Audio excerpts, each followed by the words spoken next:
I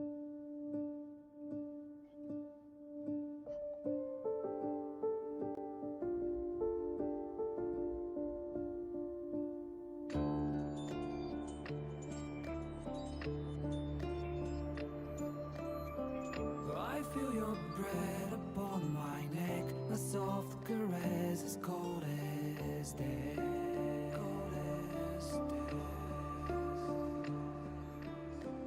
I didn't know you well back then. I blame it on luck and fate.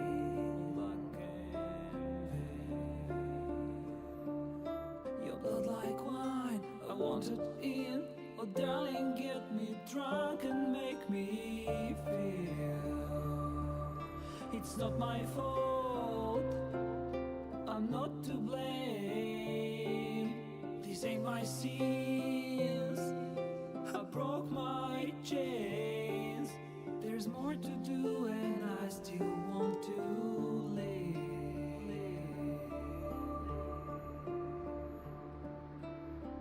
I feel your breath upon my neck, a soft caress as cold as death. I feel your heart beat in my soul. Our futures bound, our bodies know.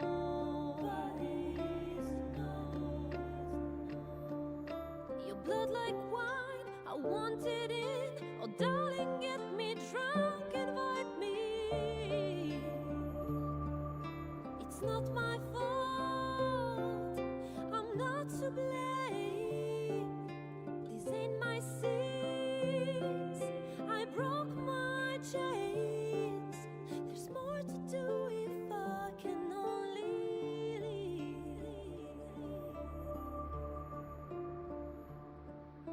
I can't go yet, don't let me die. I'll never stop until I'm done. But just tonight, maybe I'll rest in peace.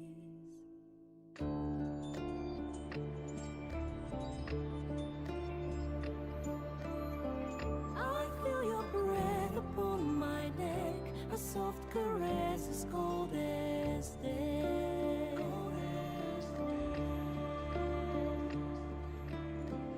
I hear your heart beat in my soul. Our endings bound, our bodies know. I can't go yet, Don't let me die, I want to live. my only one. There's more to do if we can only live. The clock won't stop and this is what we get.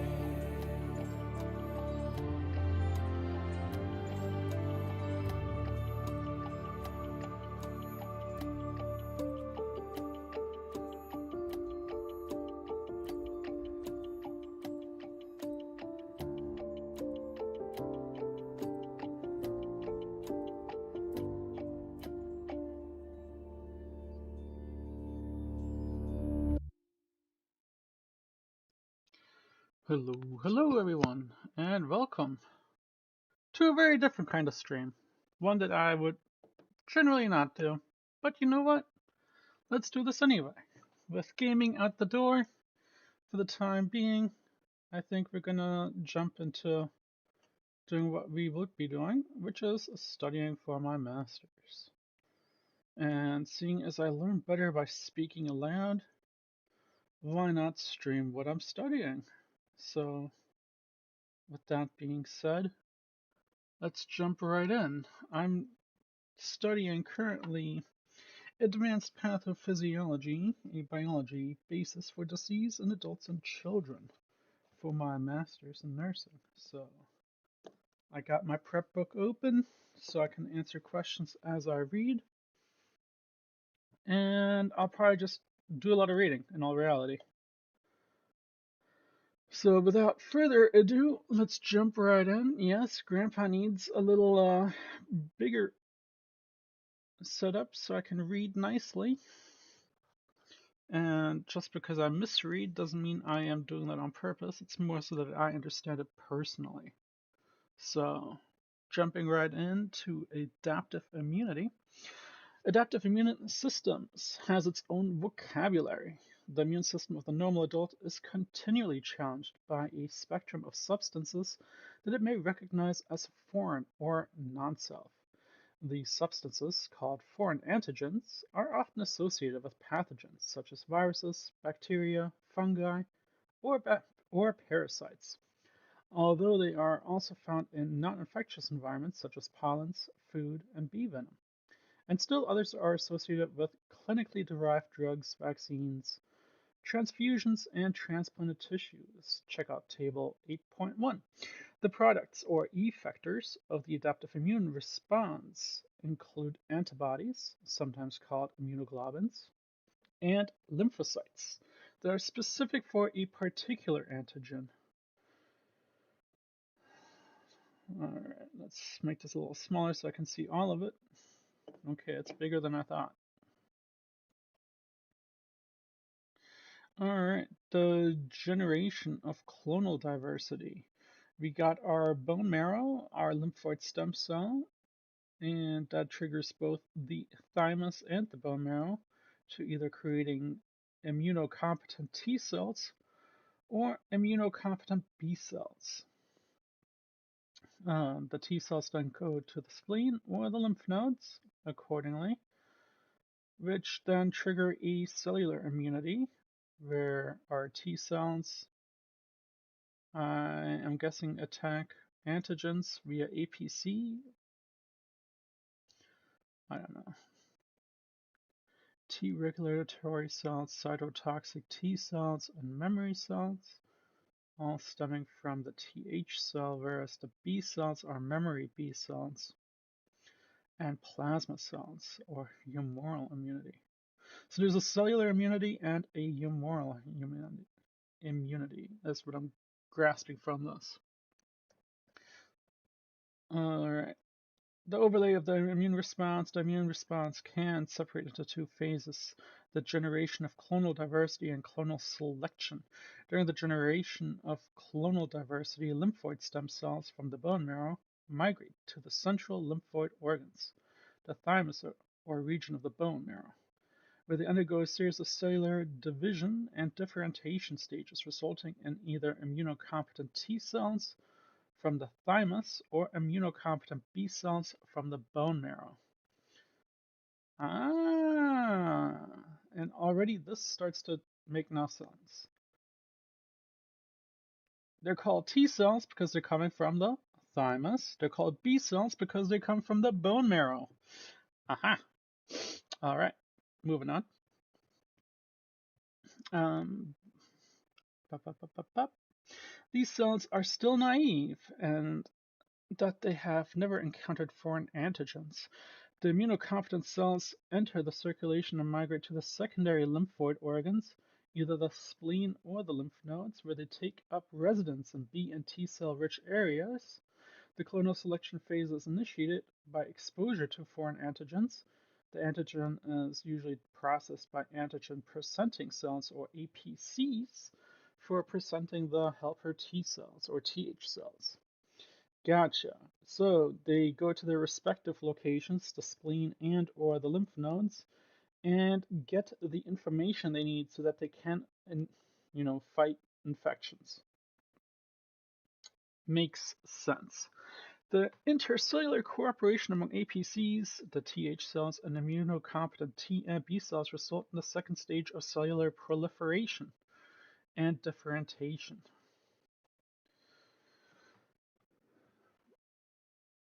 Because antigens has selected those T and B cells with compatible antigen receptors, only a small population of T and B cells undergo this process at one time.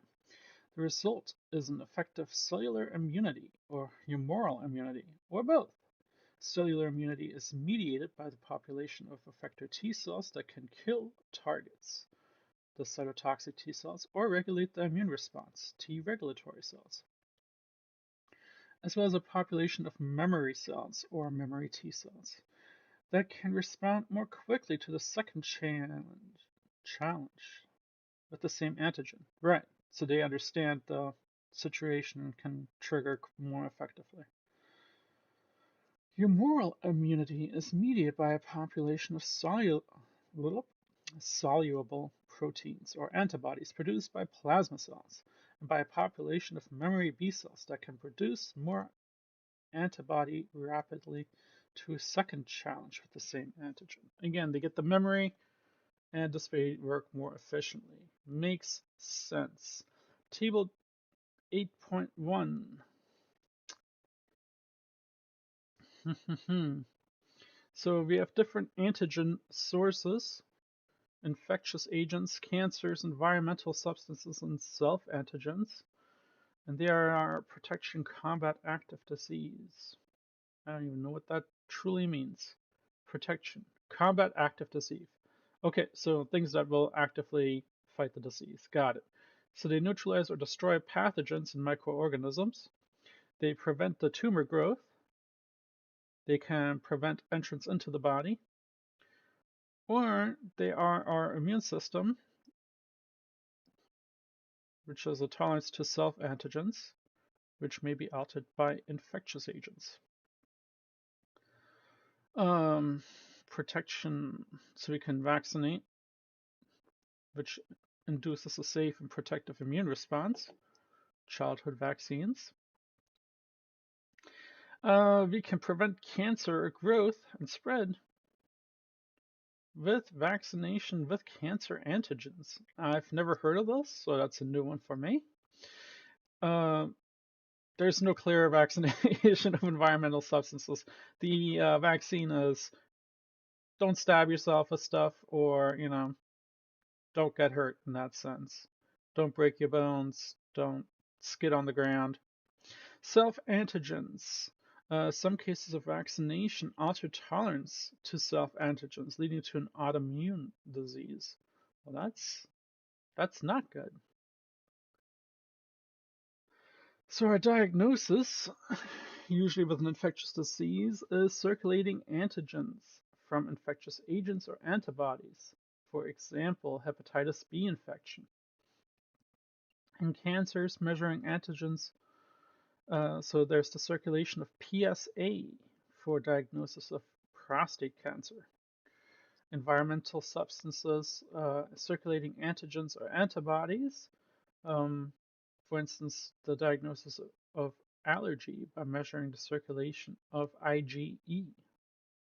And self-antigens, measuring antibodies against self-antigen for diagnosis of autoimmune disease.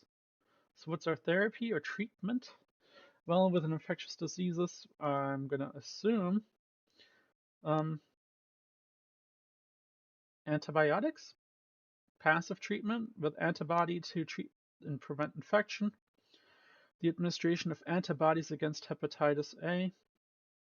In cancers, well, the treatment would be chemotherapy, radiation, surgery, treatment of cancers with antibodies against cancer antigens. So I guess this is just antigen and antibody responses. In terms of environmental substances, immunotherapy, again, we want to administer an antigen for desensitization of individuals with severe allergies. Whereas self-antigens, there is no clear example. So then it comes down to the specificity, specificity and memory are primary characteristics that differentiate the immune response from other protective mechanisms. This chapter first discusses the nature of that specificity by defining the various types of antigens recognized by the immune system, the ways in which they are recognized by antibodies and lymphocytes, and the specific intercellular recognition molecules that are necessary for effective immune responses. After the recognition molecules are defined, the development of the immune response is discussed. An immune response can be divided into two phases. In the fetus, well before being exposed to any kind of infectious microorganisms, lymphocytes undergo extensive differentiation and proliferation. These events occur in the primary lymphoid organs, so the thymus and bone marrow. The lymphoid stem cells in humans enter the thymus and differentiate into T cells, or T lymphocytes, indicated by the thymus, which is why it's called a T cell. And the other are specific regions in the bone marrow and differentiate into B lymphocytes, or B cells.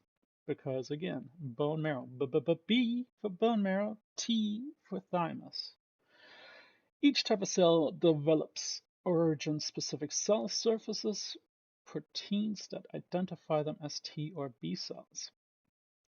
Both B and T cells also develop cell surface antigens receptors.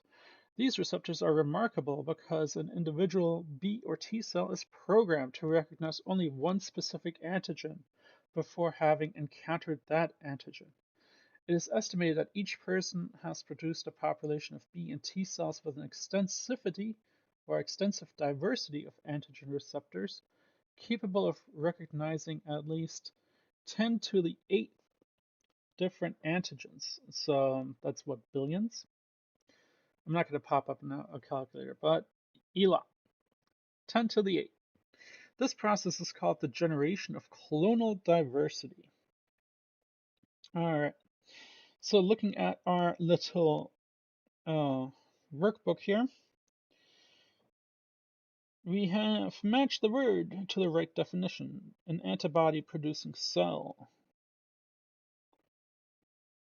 Cell that suppress immune response to self-antigens, small antigens that bind to large molecules and indicates or induces an immune response.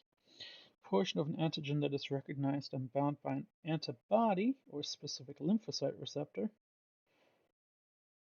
And molecules that activate many Th2 cell receptors regardless of their antigen specificity by binding in an unusual location. So haptens, superantigen, epitope, plasma cell, or T cell regulator. I guess we haven't gotten that far yet. Alright, lymphocytes leave the primary lymphoid organ as immunocompetent but naive B and T cells. They are immunocompetent in that they have the capacity to respond to antigen, but naive in that they have not yet encountered antigens. These cells enter the blood and lymphatic vessels and migrate to their secondary lymphoid organs, the lymph nodes and spleen of the systemic immune system. Some take up residence in B cell and T cell rich areas of those organs, and others re-enter the circulation. Approximately 60 to 70% of circulating lymphocytes are immunocompetent T cells, and 10 to 20% are immunocompetent B cells.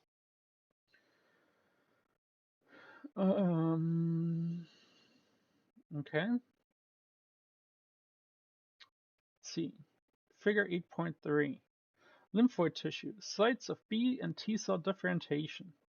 Immature lymphocytes migrate through central lymphoid tissues, the bone marrow, and the later reside in T and B cell lymphocyte-rich areas of the peripheral shore.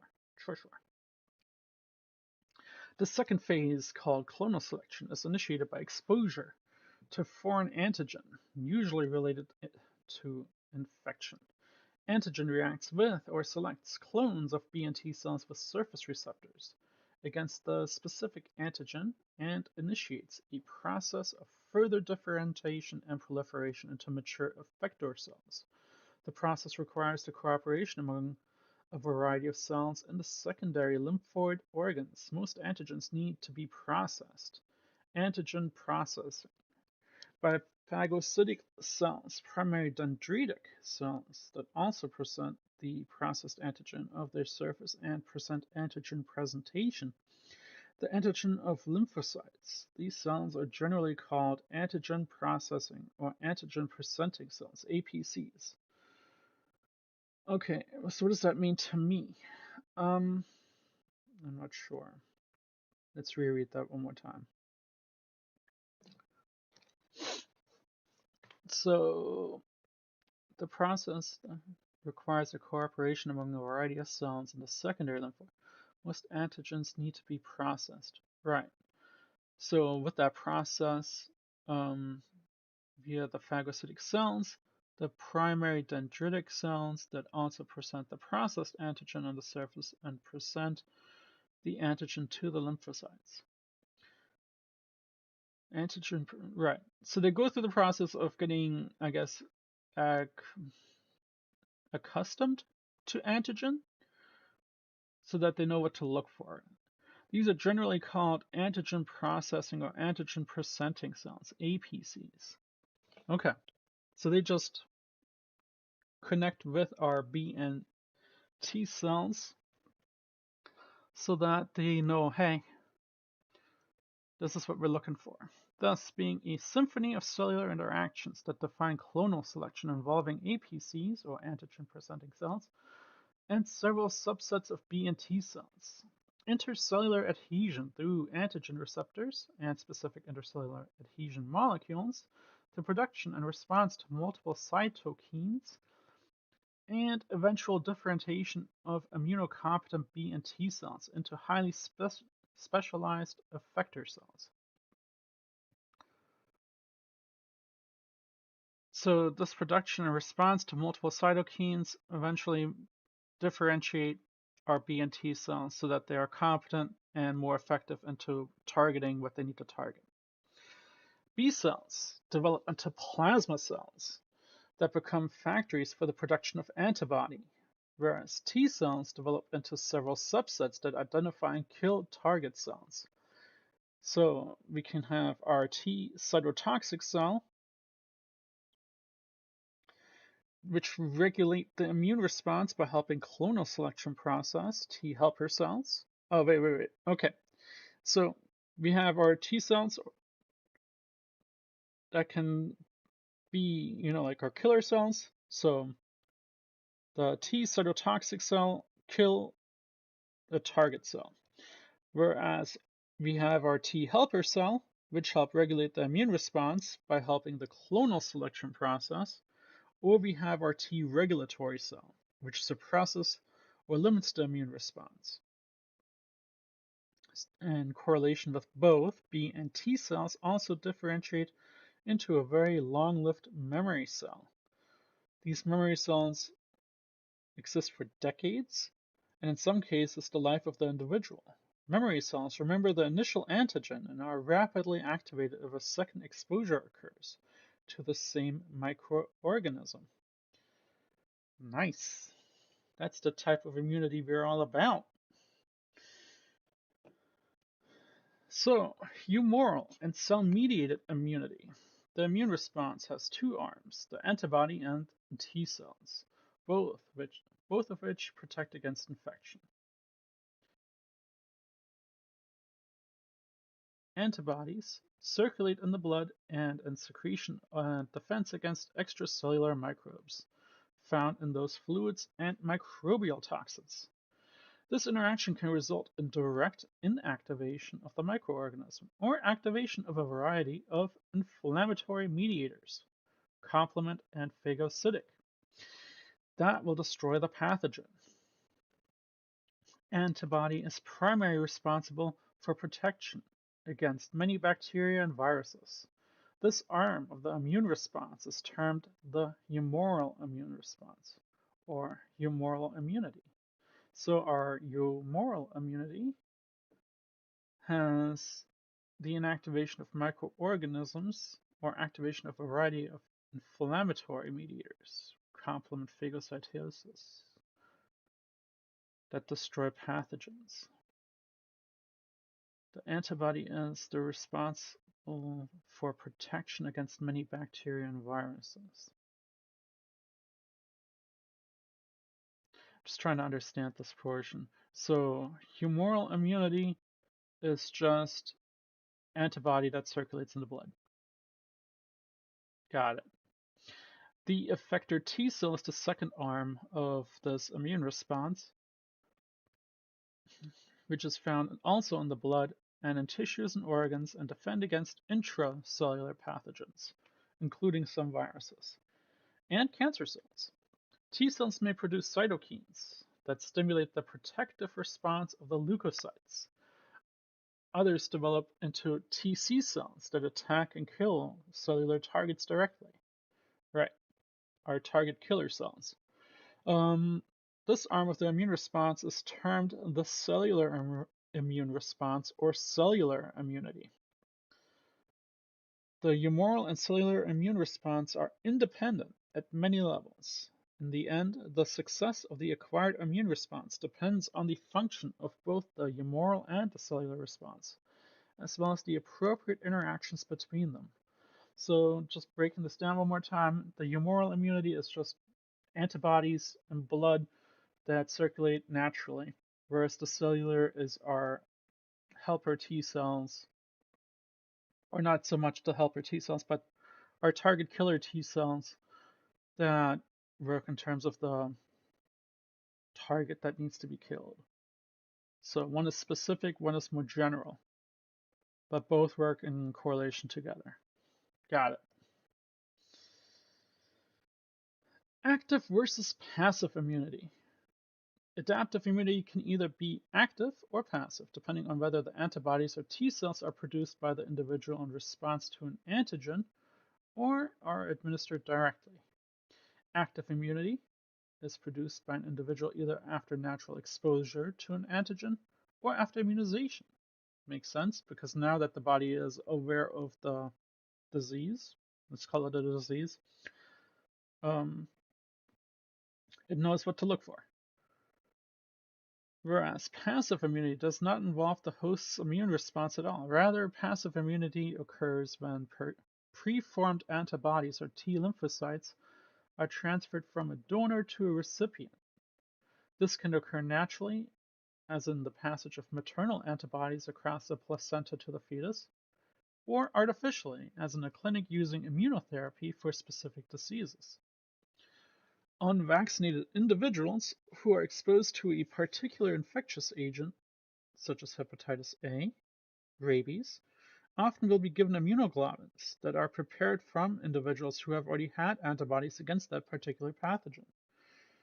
Whereas active acquired immunity is long-lived, passive immunity is only temporary because the donor's antibodies and T cells are eventually destroyed. Interesting. Okay. So our active immunity is long-lived and can live our entire life, whereas passive immunity is short-lived due to the fact that it's usually through a donation from someone else. Very well. The recognition and response. The foundation of any successful immune response is the specific recognition of antigen by antibody or receptors on the surface of B and T cells, followed by a set of complex intercellular communications among a variety of APCs and lymphocytes. To fully understand their immune response, it is necessary to initially understand the basis for that recognition. Many of the molecules discussed in this chapter are part of the nomenclature. I'm going to butcher that. Nomenclature that uses the prefix CD, followed by a number, CD1 or CD2. Look at table 8.2. So the definition of CD is cluster of differentiation. Why not just say that? Why call it a nomenclature? Well, let's find out. The definition of CD, or cluster of differentiation format, has changed over time. It was originally used to describe proteins found on the surface of lymphocytes. Currently, CD is the acceptable format for labeling a very large family of proteins found on the surface of many cells. Many have alternative names related to the function, which may be used in this chapter. The list of identified molecules is constantly increasing. The number of molecules with a CD designation is probably in excess of 370. Great, so there's 370 different kind of CDs. In a similar fashion, a list of known cytokines is continually growing, with more than 70 having been identified so far. Even better. I hope I don't have to memorize all 70 of those. Alright, a large number of CD molecules and cytokines contribute to the acquired immune response. This book attempts to focus on a small number of highly important examples to illustrate the immensely complicated but effectiveness interactions that take place to produce a protective immune system or immune response. So, if CD1 are all APCs, their function is to present lipid antigens. CD2 is all T cells or natural killer cells. These T cell markers, or their function is T cell markers, adhesion molecules that binds to the CD58, LFA3, and provides a costimulatory signal. What does that mean? What is a costim? Alright, come on, Google. Help a brother out. Costimulatory molecules are cell surface molecules that amplify a counteract the initial signals that activate T cells. So what does that mean? Because I still don't understand. I read it, but it doesn't click yet. Costimulatory molecules are cell surface molecules that amplify or counteract the initial signals that activates T cells. Okay, those mean two separate things in my opinion. If they amplify, that means they increase. Or they counteract, meaning they decrease the initial signal that activates T cells. So,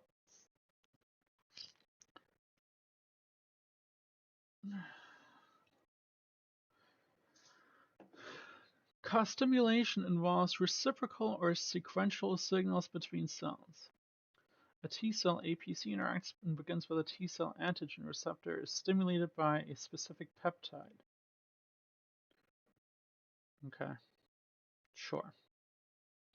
T cell marker, so CD2, which is all T cells and natural killer cells, is a T cell marker, right? We got that. It's an adhesion molecule that binds to CD58 and provides a costimulatory signal. So I guess it'll either signal go or it'll signal stop, is what I'm getting from this function. CD3, all T cells associated with TCR and provide intracellular signaling. CD4, the Th cells bind to MHC class II as a co-receptor with the TCR. CD8, TC cells bind to MHC class I as a co-receptor with the TCR. CD19 are B cells, and these complexes with CD21 to form a co-receptor for B cells. CD20 also affects B cells, a major regulatory of B cell function. CD25 activated T cells cause alpha chains of IL-2 receptors. CD28 goes back to T cells, the adhesion molecule that binds to CD80 to provide a costimulatory signal for TC cells. So this is again, I guess, specific to TC cells. CD40 are B cells, also known as, and I guess macrophages. Its function is adhesion molecule to bind to CD154 to provide costimulatory signals for B cells.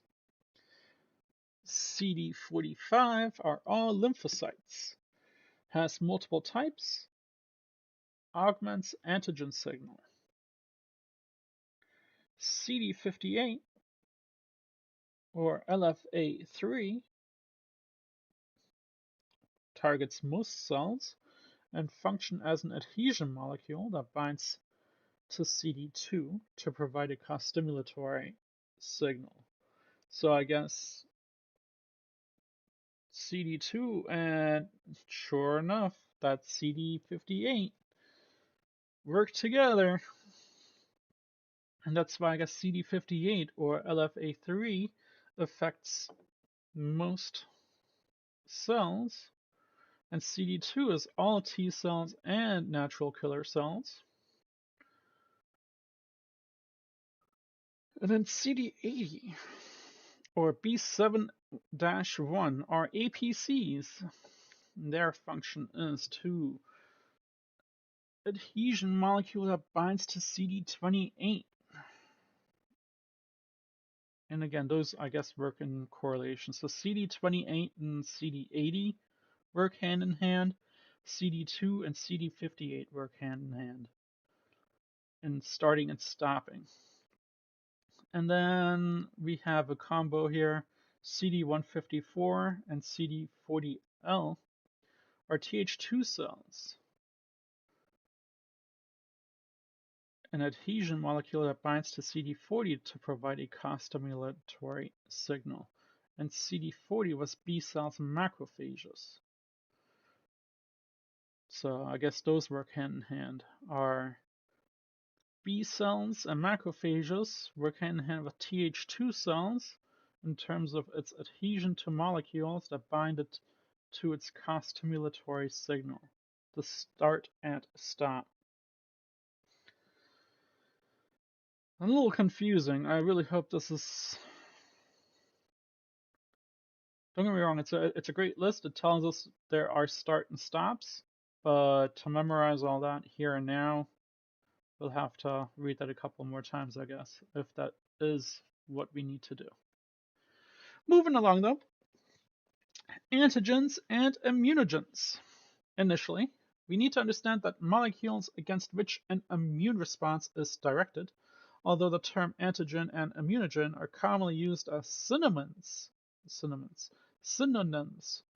they are clinically important and there are differences between the two. An antigen is a commonly used term to describe a molecule that can react with a binding site on antibodies or antigen receptors on B and T cells. Most, but not all, antigens are also immunogens. An antigen that is immunogenic will induce an immune response, resulting in the production of antibodies or functional T cells. Thus, a substance may be antigenic, yet not be immunogenic. Interesting. Who knew? The precise portion of the antigen that is configured for recognition and binding is called an antigenic determinant, or epitope. Ooh, I think this was one of the questions here. So, what is that? Let's repeat that. Let's go back. The precise portion of an antigen that is configured for recognition and binding is called an antigenic determinant, or epitope.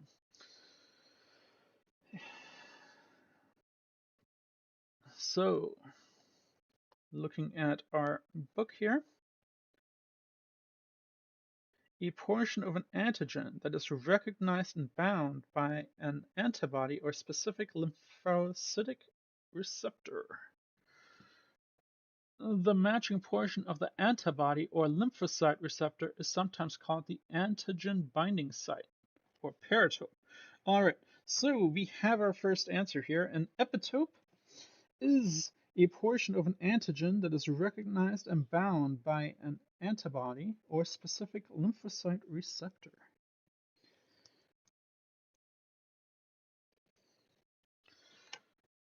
Moving on, we have a couple more words here to define. Hapten, superantigen, epitope, we got plasma cell and T regulatory cell. Ooh, did we not have a T regulatory cell already? Did we skip over that? I may have, by accident. Ooh, sure enough, a T regulatory cell. Suppress or limit the immune response. A cell that suppresses the immune response two self-antigens is a T regulatory cell. So we actually had two knocked out already. Moving on. Very nice, very nice.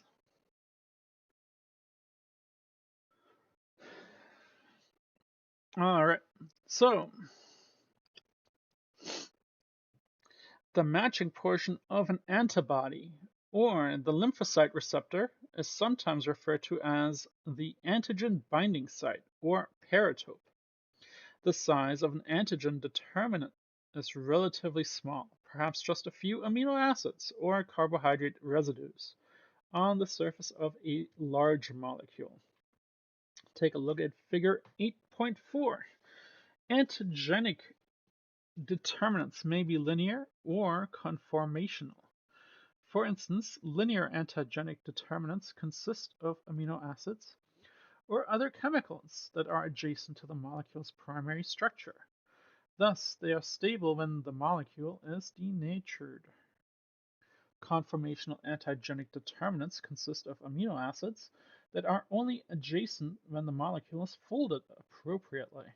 When the molecule is denatured or processed, that antigenic determination is destroyed. Therefore, macromolecules, for instance our proteins, our polysaccharides, and nucleic acids, usually contain multiple and diverse antigenic determinants, and the immune response against the macromolecule will usually consist of a mixture of specific antibodies against several of these determinants.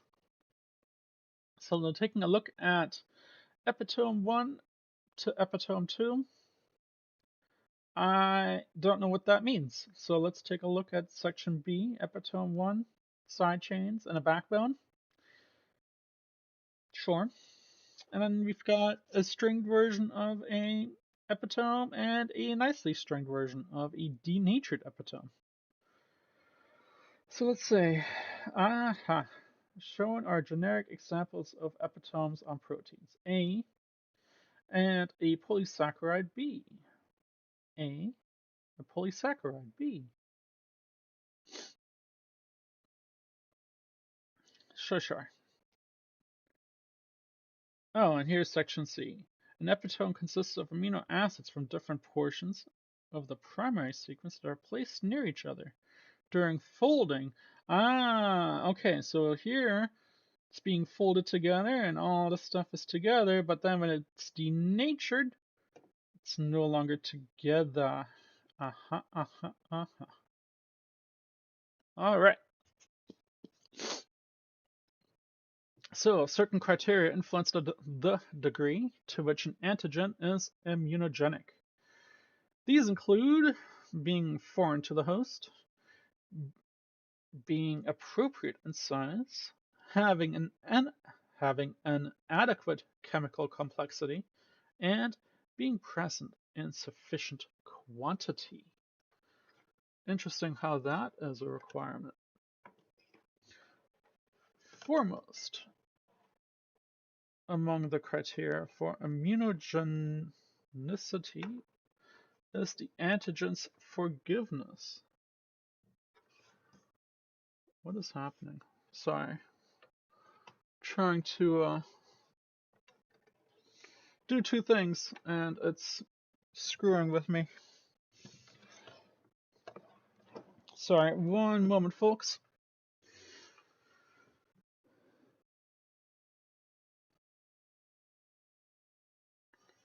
Oh, that's not it. Let's tuck that right where it belongs.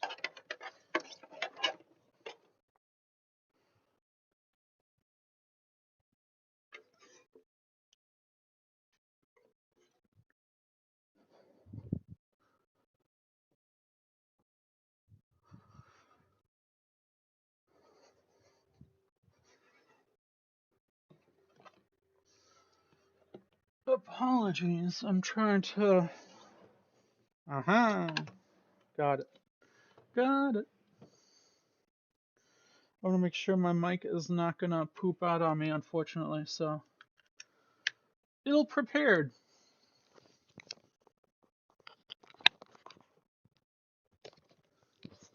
Alright, we're golden. Alright, moving on.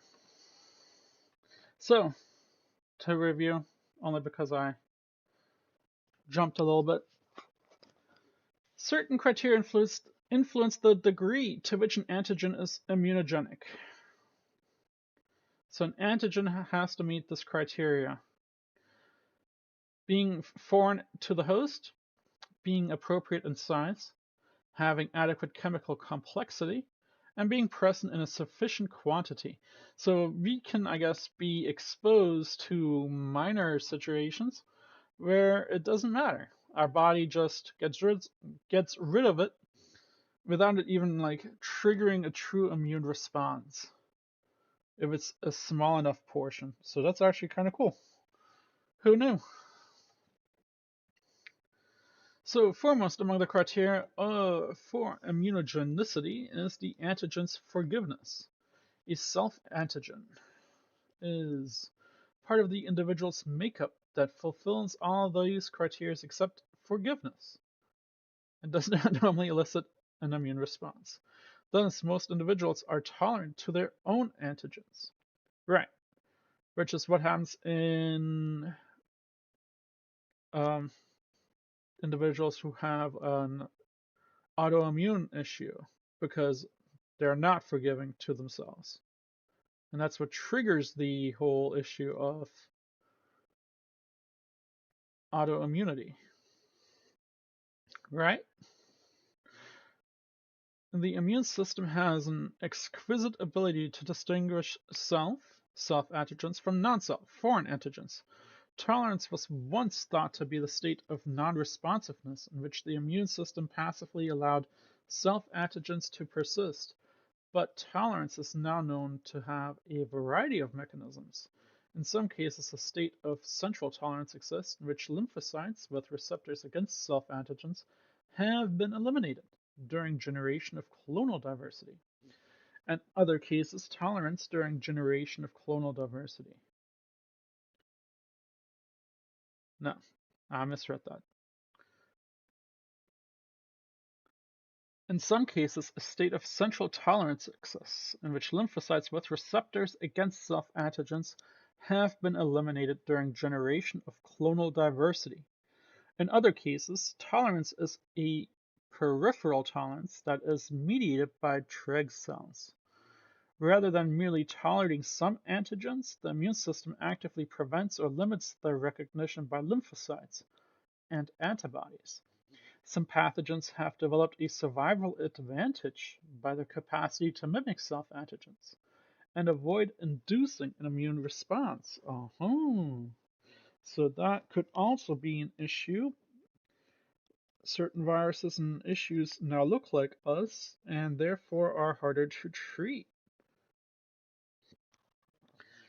Molecular size also contribute to an antigen's immunogenicity. In general, large molecules, something that's bigger than 10,000 Daltons, such as proteins, polysaccharides, and nucleic acids, are most immunogenic. Low molecular weight molecules, such as amino acids, monosaccharides, fatty acids, and purine and pyrimidine bases, tend to be unable to induce an immune response. Many small molecules can function as haptens. Another one of our trigger words here. What are haptens? Antigens that are too small to be immunogenic by themselves but become immunogenic after binding with larger molecules that function as carriers for those haptens. So, haptens are small antigens that bind to larger molecules to induce an immune response. Sounds right? Sounds right.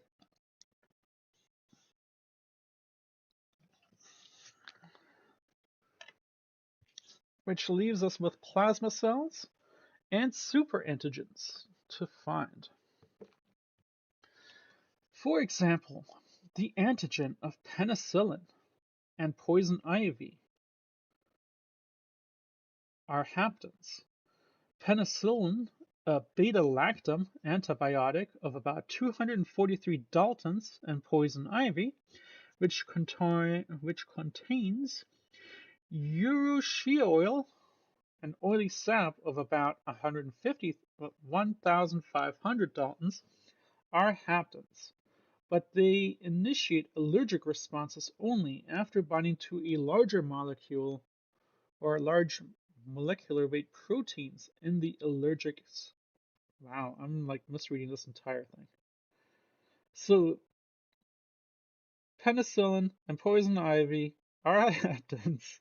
They initiate an allergic response only after binding to a larger molecule or large molecular weight proteins in the allergic individual's blood or skin.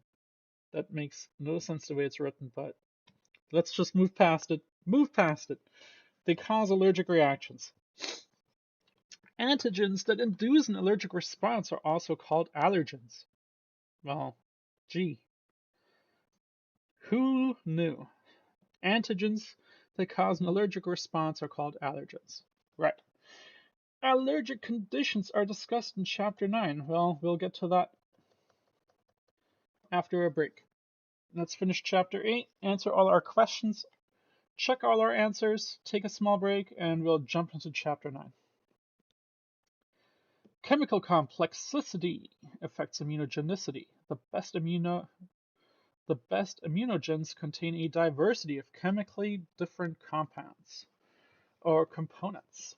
For instance, a large synthetic protein consists only of amino acids. Alanine would not be very immunogenic despite its size and forgiveness. However, if other amino acids such as tyrosine, tryptophan, and phenylalanine were inserted into the structure, the degree of immunogenicity would greatly increase. Okay, I'm not sure what that truly means. So unless the chemical compound is large enough and binds to something else, if it's not large enough, it's not going to be an immunogenicity, as I guess. It's too small. Finally, antigens that are present in extremely small or large quantities may be unable to elicit an immune response, and therefore by definition are also non-immunogenic. In many cases, exposure to high or low extremes of antigen quantities may induce a state of tolerance rather than immunity. Okay, is that like someone sneezes on us and yeah, we got technically infected, but it was such a small quantity, it's not gonna give us that cold right away unless we hang out with them all day, all night, 24/7, 365, and now we also catch that cold. Is that what I'm getting off of this? Even if antigen fulfills all these criteria, the quality and intensity of immune response may still be affected by a variety of additional factors. For example, the route and vehicle of antigenic entry or administration are critical to the immunogenicity of some antigens. This has important clinical implications. The most common routes for clinical administration of antigens, such as vaccines, are intravenous, intraperitoneal, subcutaneous, intranasal, and oral. Right. Any way that we can give medication could also be an administration of an antigen. Got it. Each route preferentially stimulates a different set of lymphocyte-containing tissue and therefore results in an induction of different types of cells-mediated or humoral immune response. Right. So depending on how we give it, depends on how the body's going to respond to it. So for some vaccines, the route may affect the protectiveness of the immune response so that the individual is protected if immunized by one route, but may remain susceptible to infection if administered through a different route. Immunogenicity of an antigen also may be altered by being delivered along with substances that stimulate the immune response. These substances are known as adjuvants. Finally, the genetic makeup of a host can play a critical role in the immune system's ability to respond to many antigens. Some individuals appear to be unable to respond to immunization with a particular antigen, whereas they respond well to other antigens.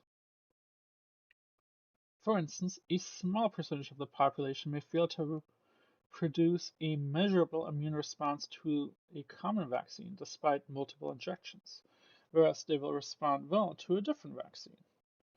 Many other factors can modulate their immune response. These include the individual's age, nutritional status, reproductive status, as well as the exposure to treatments, or the use of immunosuppressive medications. These are again further discussed next chapter. Very well. Fine and dandy.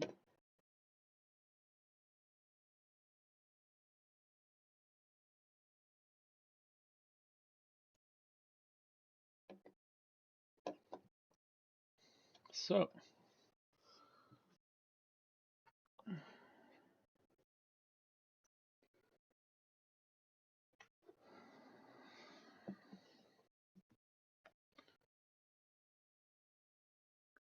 got a couple more things to go through, and then we got quite a few pages of questions. So, we'll look at it. Alright, molecules that recognize antigens. Antigen is directly recognized by three molecules: circulating antibody and antigen receptors on the surface of B lymphocytes, so B cell receptors, or BCR. And again, they're B lymphocytes, so BBB, bone marrow, and T lymphocytes, TTT, they come from the thymus. So looking at whatever picture this is, the antigen binding molecules. Antigen binding molecules include soluble antibodies A, B, and C, and cell surface receptor D. A. The typical antibody molecule consists of two identical heavy chains and two identical light chains connected by an interchain disulfide bonds. Between the chains in the figure, each heavy chain is divided into three regions with relatively constant amino acid sequences: CH1, CH2, and CH3. Okay, yep, I see what we're talking about. And a region with a variable amino acids called VH. Where do we see VH? I don't. Yes, VH, got it. The funny looking purple stuff. Each light chain is divided into a constant region, CL, and a variable region, VL. Yep. The hinge region, HI, yep, provides flexibility in some classes of antibody. Within each variable region are three highly variable complementary determining regions: CDR1, CDR2, and CDR3. Yep, I see that. Separated by relatively constant framework regions, FS, or FRs. Yep. In section B, fragmentation of the antibody molecule by limited digestion with the enzyme papain has identified three important portions of the molecule: a fragment crystallizable Fc and two identical fragment antigen binding Fab fragments. Okay, the bottom Fc, the top portion Fab. I mean, we've just broken that stuff down. Okay, yep. Both Fab fragment bind antigen. As the antibody folds, the CDRs are placed in proximity to form the antigen binding site.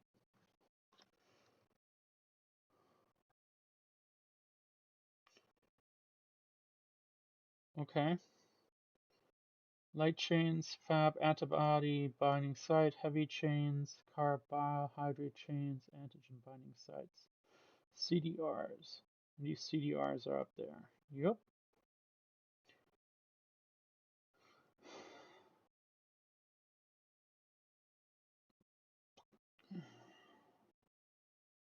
So in section C, the CDRs are placed in the proximity to form the antigen binding site. In section D, the antigen receptors of the surface of B cells, BCR complex, is a monomeric antibody with a structure similar to that of circulating antibody with the additional hydrophobic transmembrane region. Tm that anchors the molecule to the cell surface. The active BCR complex contains IgA and Ig-beta, as they are responsible for intracellular signaling after the receptor has bound antigen.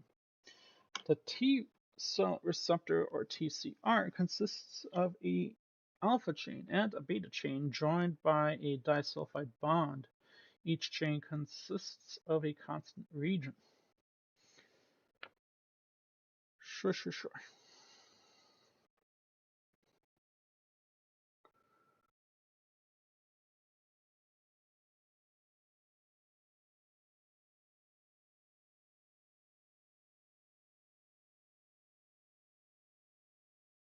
Okay, we'll move past this for now.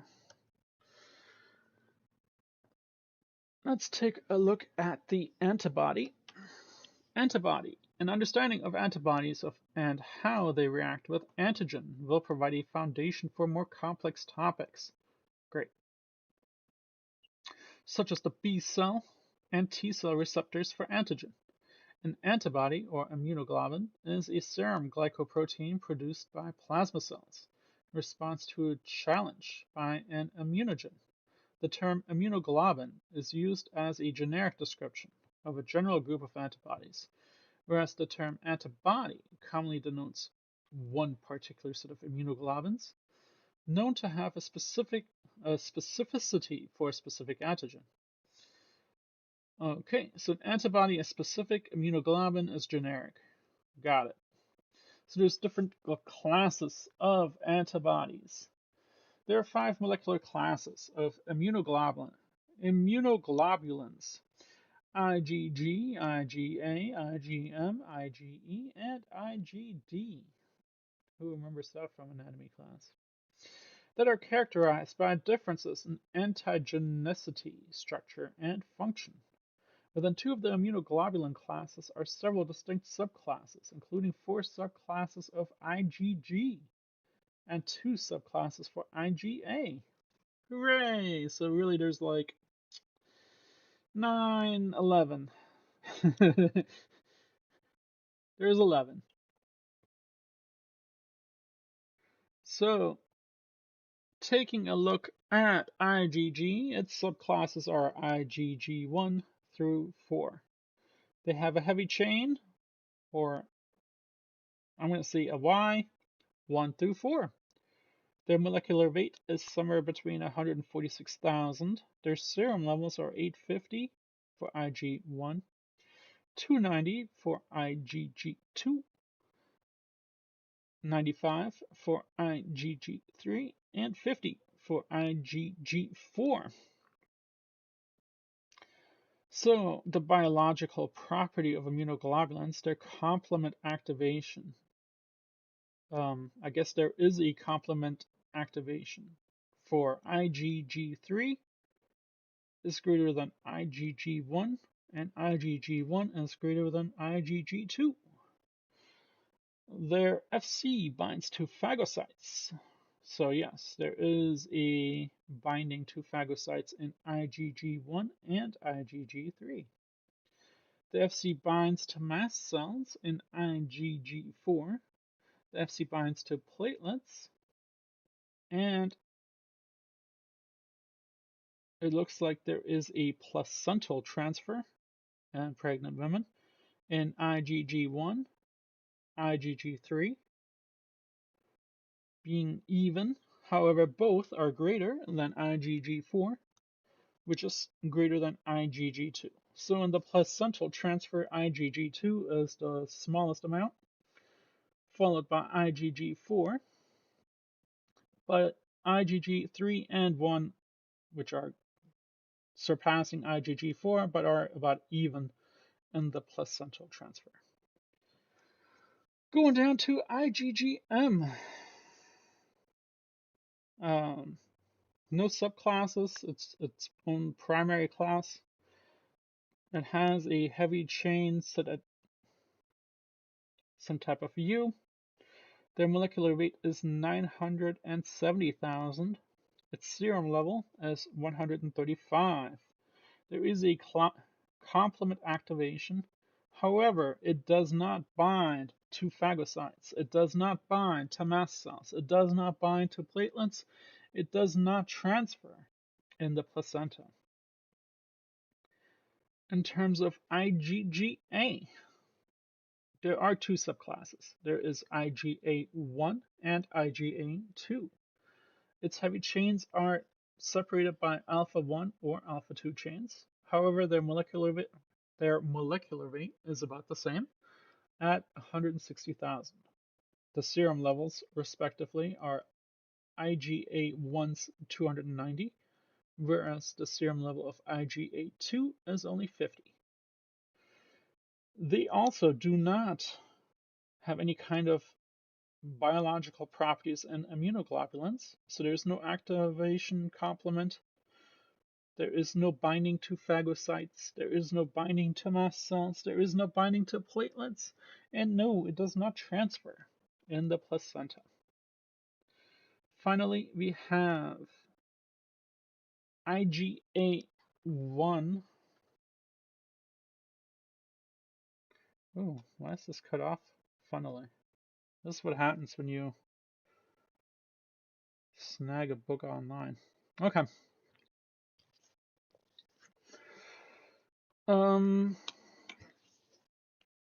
I feel like I'm missing a portion here.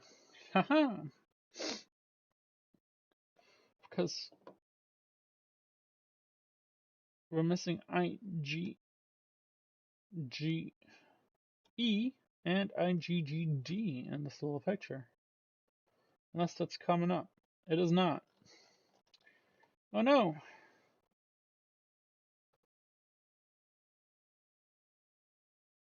That's okay. We'll make work with it. So there is a SIgA, subclass IgA1 and IgA2. Its heavy chains are respective alpha-1 and alpha-2, but its molecular weight is almost double at 385,000.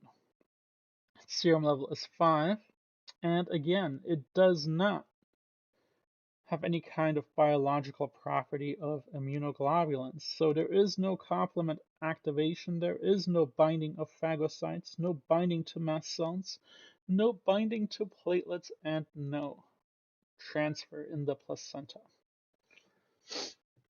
The last two we'll never know because it's cut off, unfortunately. That's what happens when you get free books online. Moving on though. IgG is the most abundant class of immunoglobulins, constituting 80 to 85% of those circulating in the body and accounting for most of the protective activity against infections. So take a look at table 8.3. Was it table 8.3? Sure enough. Hey, look at that. So IgG, number 1. It looks like it's going to talk about the missing one, so I think we should be good. Maternal IgG is transported across the placenta during pregnancy. Yeah, so we figured that part out. It's the only one that does. That we saw anyway. Maternal IgG is transported across the placenta during pregnancy and protects newborn child during the first 6 months of life. So it's important, I guess, after that to breastfeed. 4 subclasses of IgG. Again, we discussed those 1, 2, 3, and 4. IgA can be divided into subclasses 1 and 2. Yeah, we figured that out.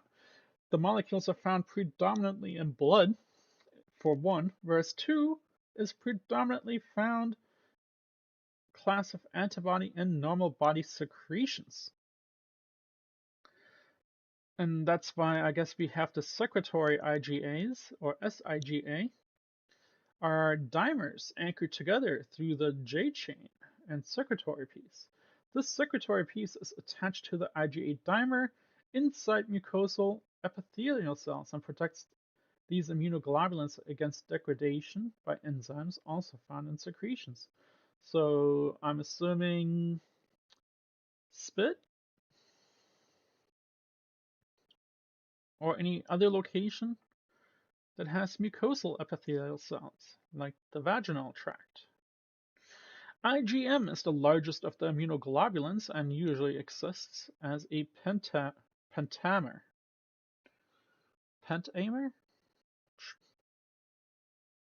Pentamer.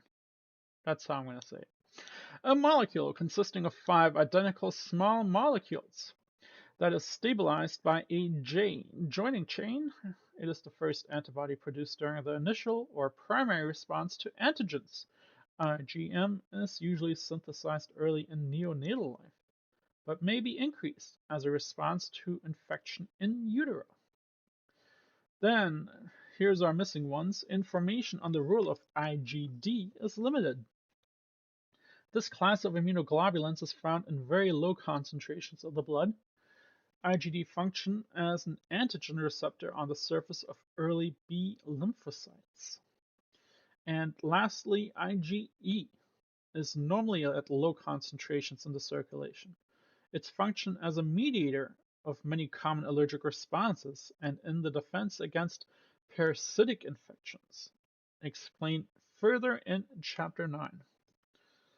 So the molecular structure.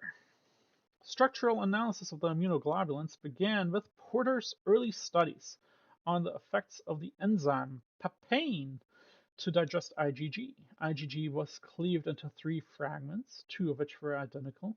The 2 identical fragments retained the ability to bind antigen, and each was termed an antigen binding fragment, Fab. The 3rd fragment crystallized when separated from the Fab portion was termed the crystalline fragment. So this is, I think, what the structure was all about, right? Yeah. This is figure 8.5. Oh. Okay. The Fab portion contains identical recognition sites or receptors for antigen determinants and confer the molecular specificity towards a particular antigen. The Fc portion is responsible for most of the biological functions of antibodies that have bound antigen, including activation of the complement cascade and opsonization by binding to Fc receptors on the surface of the cells of the innate immune response. This is where that inflammation process kicks in. And opsonization further triggers that cascade. The basic structure of an antibody molecule consists of 4 polypeptide chains, 2 identical light L chains, and 2 identical heavy chains. The class of antibody is determined by which heavy chain is used. Classic. The gamma section, IgG, the mu, IgM, alpha, IgA, epsilon, IgE, and delta, IgD. The light chains of an antibody molecule are of either the kappa, K, or lambda, the lambda sign. So this is, I'm going to sound stupid here, either Greek and or Roman.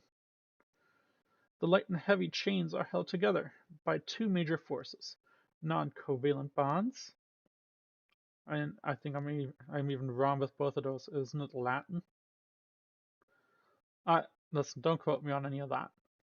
Just keep going.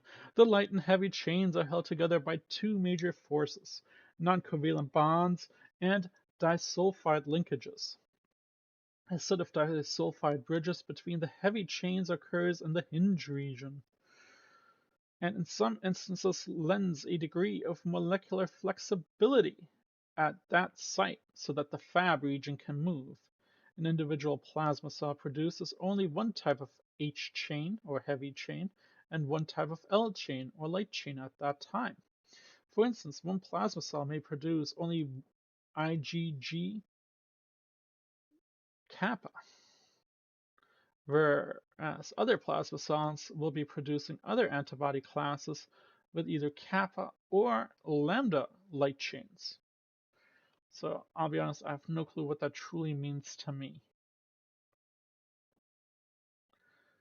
A set of disulfide bridges between heavy chains occurs in the hinge. Oh, it's talking about that little hinge section in that picture. Going up, here's our little, and there's either going to be a heavy chain or a light chain, and it depends on, I guess, the antigen here, the inside section here. So we're either going to have heavy chains or light chains, and there can be lambda and or kappa. Got it.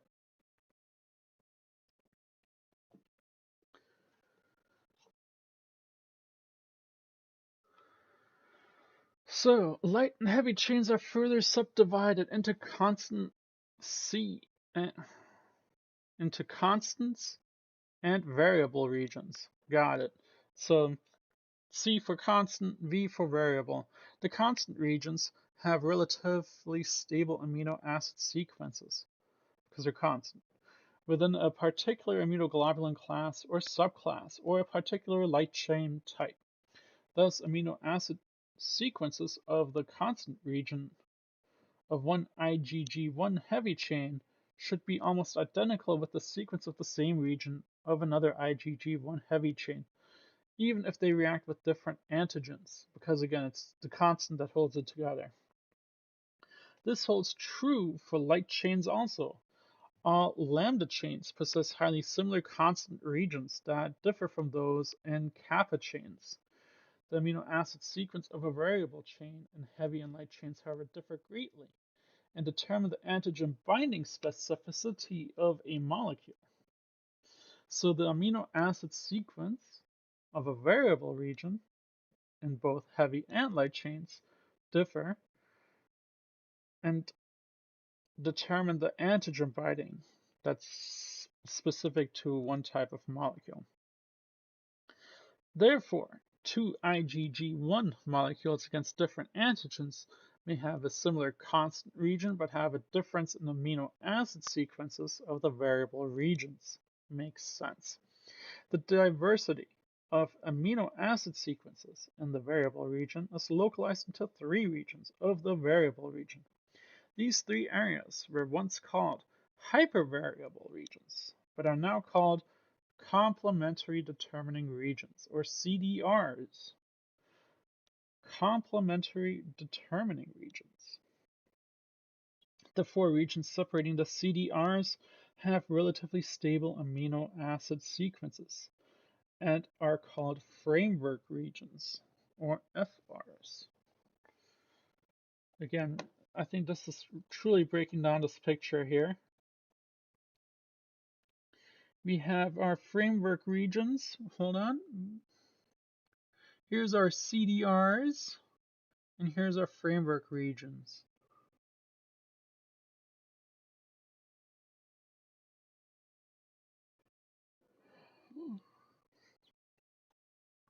So looks like we're going to carry on with this figure with the antigen binding. The antigen binding site is formed by folding an antibody molecule so that the CDRs of the variable regions of both the heavy and the light chain are moved into close proximity, resulting in a binding site that is lined by the three CDRs of the heavy chain and the three CDRs of the light chain. Again, if we look at that picture, we see that the heavy chain and the light chain section to one side. Most proteins will fold naturally and take the secondary and tertiary structures. However, the framework region control the accuracy of folding in the variable regions of antibodies so that the CDRs, or complementary determining regions, in both variable regions are placed into accurate positions to bind antigen. The specificity of an antibody towards a particular antigen is determined by the chemical nature of this particular amino acid in the 6 CDRs in the shape of the binding site. The antigen will bind most strongly, must have complementary chemistry and topography with the binding site formed by the antibody. The antigen fits into this binding site with the specificity of a key into a lock and is held there by non-covalent chemical interactions. So we'll take a look at this figure in just a second. In some cases, the substitution of a single critical amino acid in the CDR may have a significant effect on the shape of the binding site and the specificity of the antibody molecule. So looking at figure 8.6, it looks like we have an antigen-antibody binding. However, because the CDRs differ and don't match up, the molecule or the antigenic determinant is not going to fit.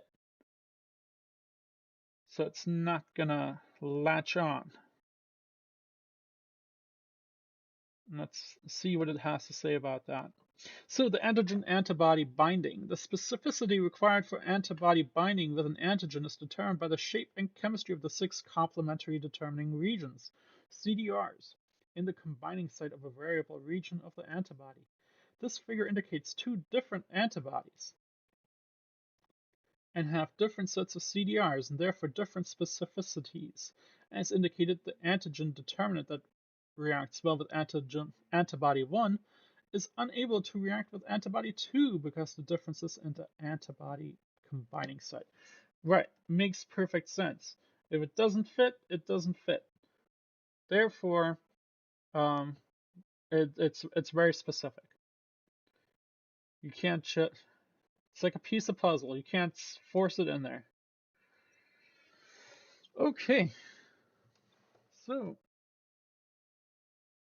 because the heavy and light chains are identical within the same antibody molecule, the 2 binding sites are also identical and have specificity for the same antigen. The number of functional antigen binding sites is called the antibody's valence. Most antibody classes IgG, IgE, IgD, and circulating IgA have a valence of 2, but a secretory IgA has a valence of 4.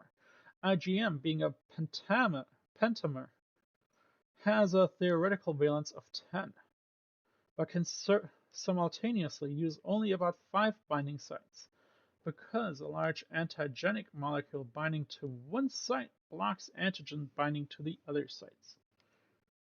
Sure.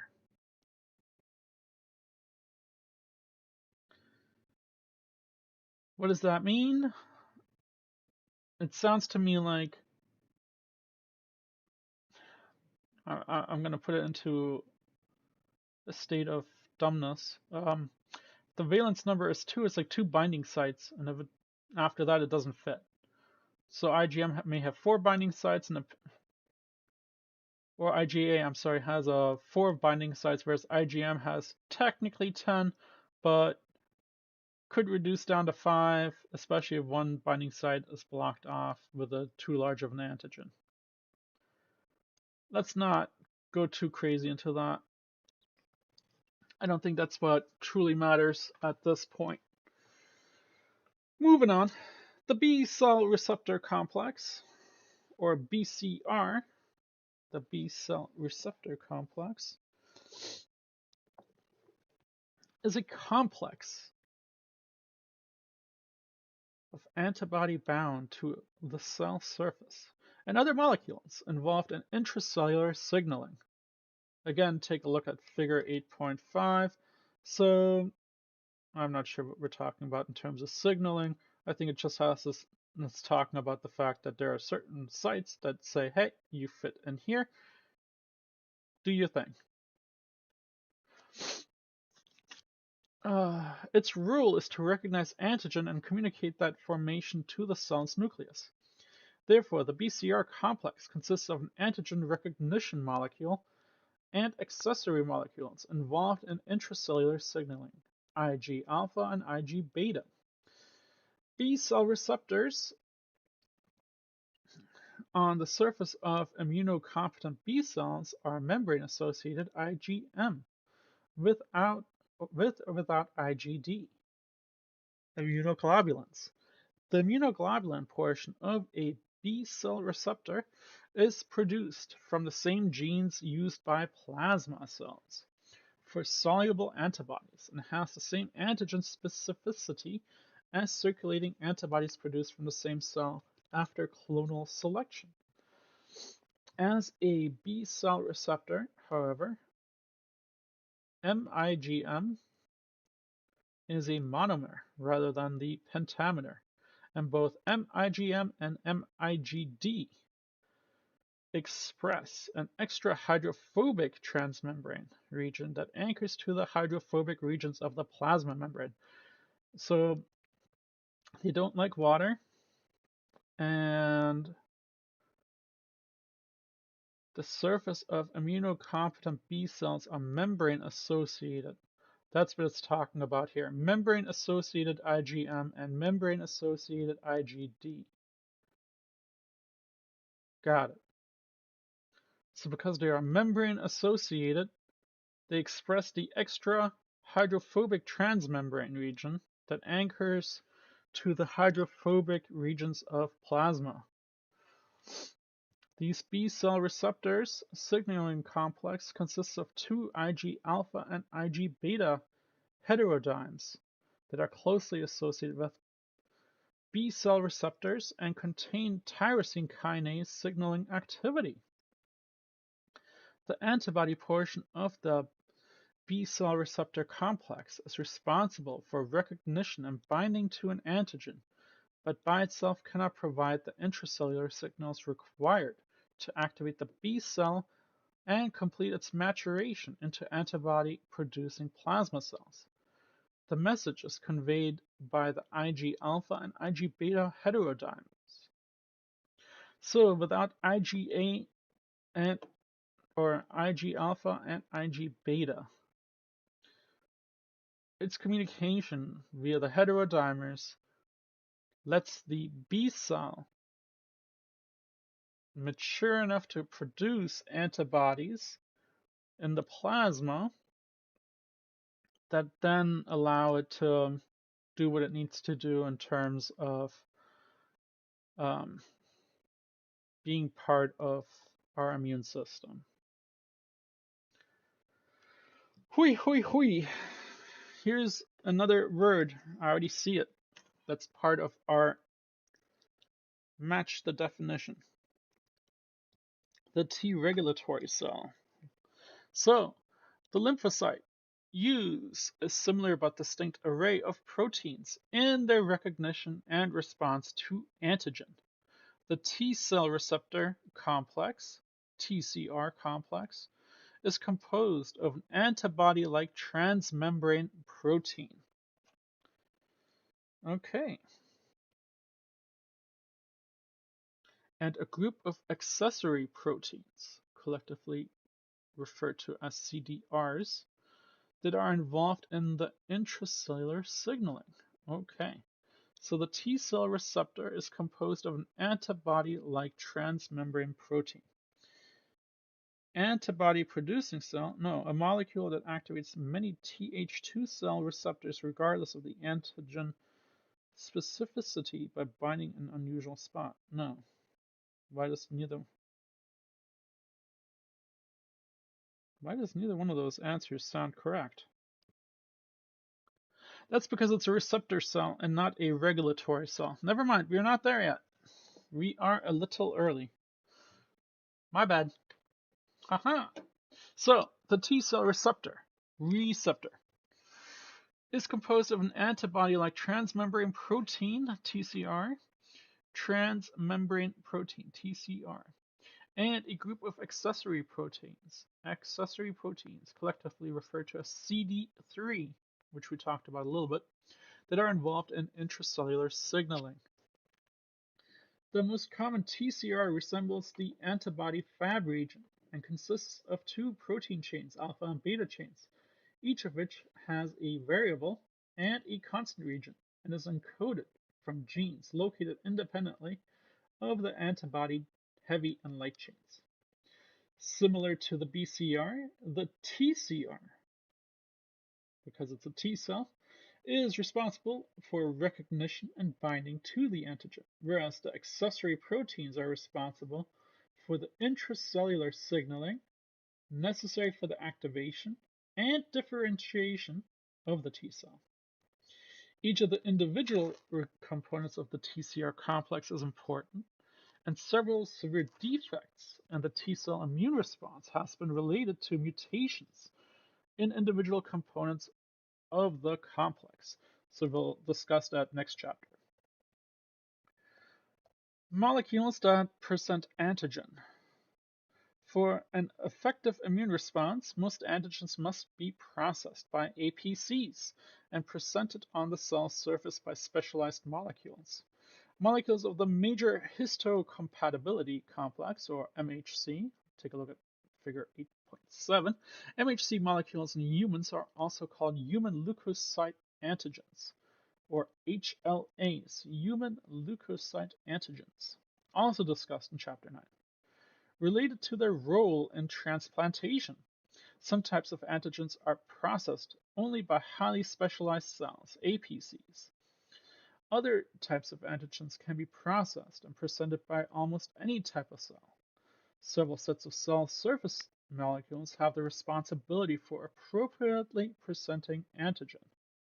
These molecules are described next. So here we got another figure. We'll look at that post, because there's a lot to. Wow. So what figure is this? Does it say? Figure 8.7. Alright, for an effective immune response, most antigens must be processed by APCs and presented on the cell surface by specialized molecules. Molecules of the major histocompatibility complex, or MHC. MHC, the major histocompatibility complex molecules in humans, are also called human leukocyte antigens. Some types of antigens are processed only by highly specialized cells, or APCs. So if we take a look at this, we've got chromosome 6, the structure, two transmembrane chains, alpha and beta. So we see betas and alphas in the DP, DQ, and DR. Distribution, B cells, APCs, and some epithelial cells that present exogenous antigens derived from extracellular organisms. It reacts with our CD4 and TH cells. This causes an antigenic peptide in the alpha domain chain and the beta domain. And they squiggle down looking like dollar signs. Then we have, and that's class 2. Class 1 of MHC, which I think we talked about, yep, we did talk about these. So this is a single transmembrane chain, alpha and beta 2 microglobulin. All nucleated cells and platelets are distributed through this, and they present in the endogenous, not antigens. So 8 to 10 amino acids derived from intracellular proteins, which is why it reacts to CD8 and TC cells. So here, instead of seeing 2 lines go down, it's kind of like 1.5 lines that join together again. So we got the beta 2M, the alpha 1 domain, the antigenic peptide, the alpha 2 domain, and the alpha 3 domain. And then lastly, we got the CD1s, the single transmembrane. It looks very similar to our class 1 MHC. However, it works via the APCs in the exogenous lipid antigens. Similarly, I guess, to our class 2 MHC. So it looks like a class 1 MHC, but it acts like a class 2 MHC in the sense that it works on the exogenous antigens, just on a lipid level. Moving on. Major histocompatibility complex. Take a sip of my coffee here.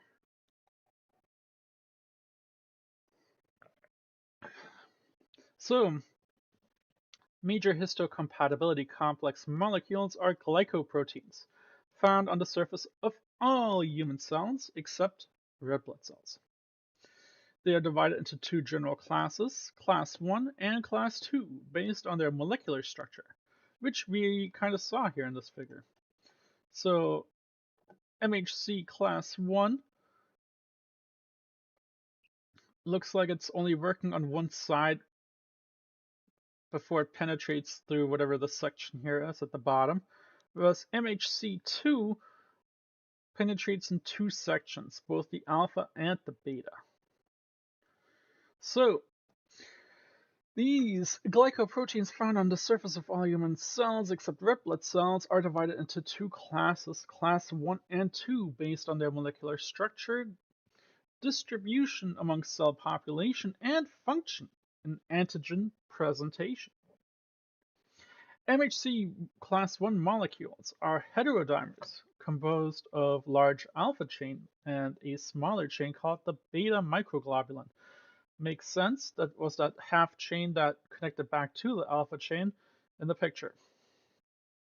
Whereas the MHC class 2 molecules are heterodimers composed of alpha and beta chains, and the alpha and beta chain of the MHC molecules are encoded from different genetic loci in a large complex of genes in the short arm of the human chromosome 6. Beta microglobulin is found in chromosome 15. The MHC also contains other genes that control the quality and quantity of an immune response, which are commonly referred to as class 3 MHC genes. The general properties of each of the MHC classes, however, are summarized in figure 8.7. Right, we took a look at that figure. The primary MHC class 1 consists of three closely linked loci labeled A, B, and C. The primary MHC class 2 genes are located within an area called the D region, which consists of three separate and independent loci, DR, DP, and DQ. The MHC loci are the most genetically diverse, polymorphic, of any human genetic loci. Within the human population, the number of possible different alleles, forms of the gene, expressed by each locus is astounding. Approximately 700 at the A locus, 1,000 at the B locus, and 350 at the C locus. 600 at the DR locus, alpha and beta, 125 at the DQ locus, and A and alpha. Oh, okay, so the DQ locus alpha and beta, and another 150 at the DP locus alpha and beta. So, tons of options. These numbers are based on the polymorphism of observed DNA sequences, may not reflect differences in function.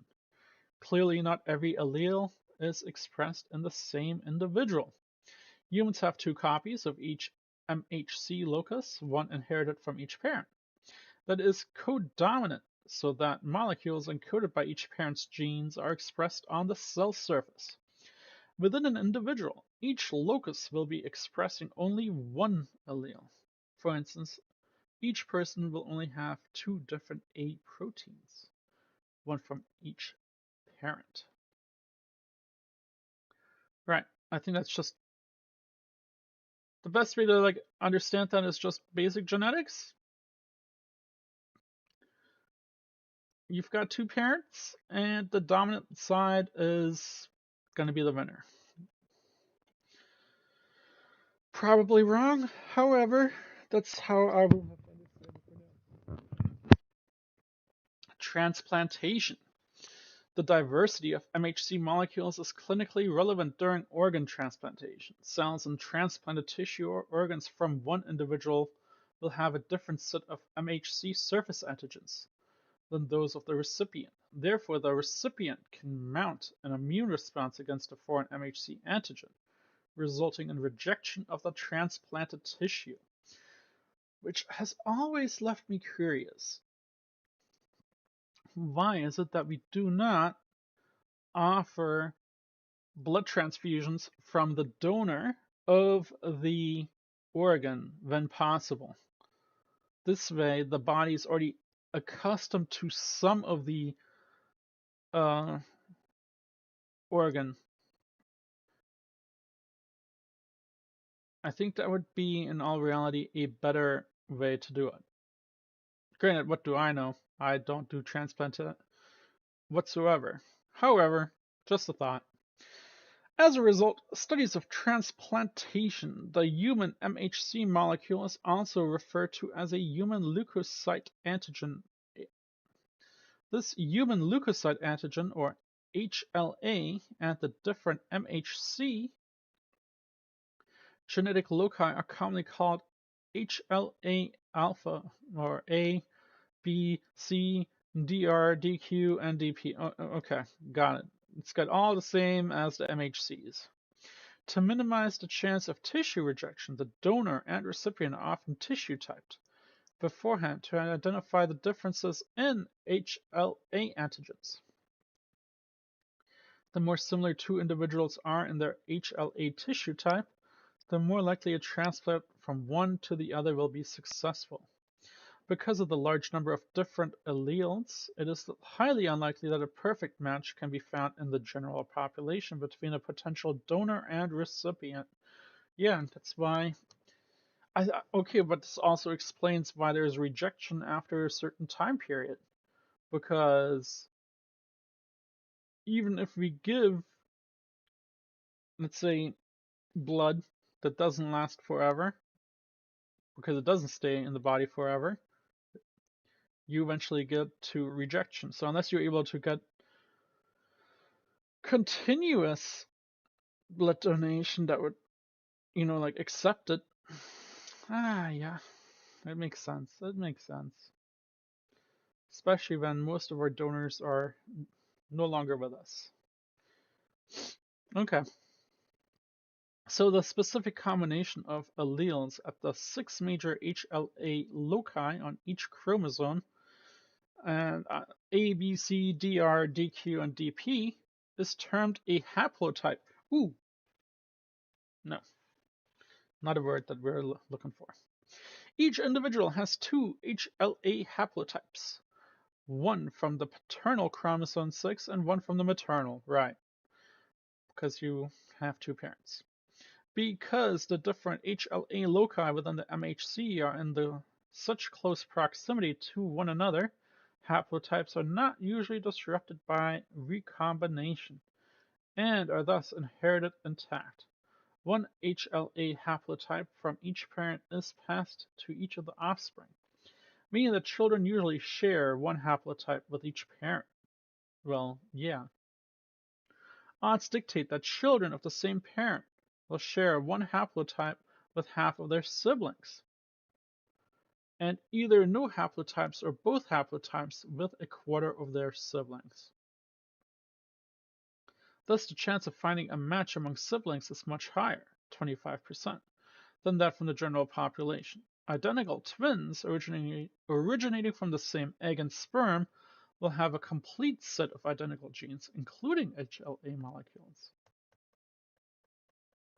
And then it just goes through the chance of having similar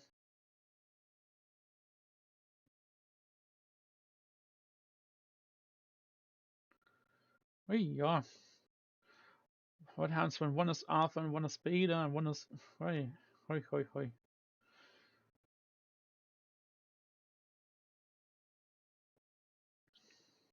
So yeah, this is just genetics at its core. We're taking, for those that are just listening, we're taking a look at a picture that shows what happens when a female and a male have 4 different children and how they have the potential to have close but not perfect HLA matches.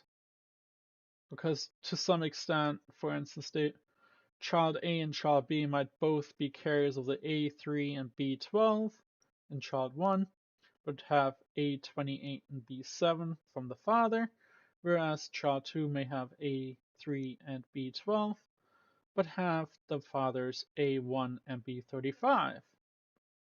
So yes, they have matching A3s and B12s, but not have matching A28s or B7s, or A1s and B35s. And it continues on and on with all the potential options and crisscross matching of what could potentially happen. And this is just 4 HLA molecules. So, interesting. It should be noted, however, that although HLA alleles are the primary contributor to rejection of transplants, and a number of other antigens also have a role in determining tissue compatibility. Some of these are encoded on the chromosome and are inherited independently on HLA antigens. This means that although 2 people have the same HLA makeup, a graft or transplant still may be rejected because of differences between other antigens. It is preferable to obtain a graft or transplant from a closely related individual, such as a sibling, because the chance of sharing both the same HLA antigens and other underdetermined antigenetic differences encoded outside of the MHC is much greater. Right. You're closer with your siblings than you would be with a stranger. Makes perfect sense. Alright, 1 second. I'm going to scroll through here for just a second, just to see what we... Okay, we still got some V's to go. Alright. Hey, I said I wanted to talk today, so I will be. So, talking about CD1, I guess we are going to jump through all these. Another set of antigen-presenting molecules are members of the CD1 group. CD1 molecules have a very low genetic polymorphism and a structure similar to that of MHC class 1, and they are found primarily on APCs and the cells in the thymus. Unlike MHC molecules that present proteins, CD1 molecules appear to specialize in presenting lipid antigen contained in lipoproteins, glycolipids, and other molecules. These antigens are commonly important factors in infections with bacteria of the Mycobacterium, such as tuberculosis and leprosy, which have a very large amount of lipid in the cell membrane. Who knew? I didn't. I was not aware that lipids was the cause or a trigger in tuberculosis or leprosy. So, learned something. Molecules that hold cells together. Surprise. Alright. The efficient development of an immune response requires several antigen-independent interactions between cells. The interactions between specific cellular receptors and their ligands result in intracellular signaling events that are independent of the TCR or BCR complexes, but are necessary complements to the antigen-specific signal. Several of these molecules are listed in box 1. So, for instance, our Th cell CD4 communicate with the MHC class 2 and APCs. The Tc cell CD8 speak with MHC class 1 on APCs. The Tc cell 2 speaks with the CD8. Sorry, that's a lie. The Tc cell CD2 communicates with CD58 LFA3 on APCs.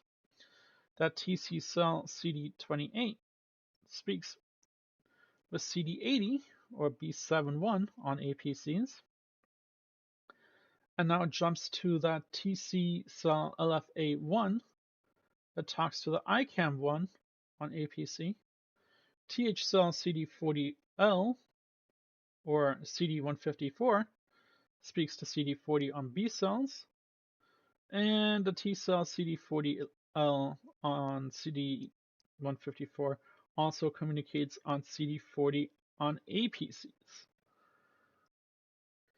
Yikes. So what we have to keep in mind is these cells, they communicate and have an adhesion molecule pairing. Or I guess that's what it's really saying. It's not communicating, it's they adhere to one another. So they stick together.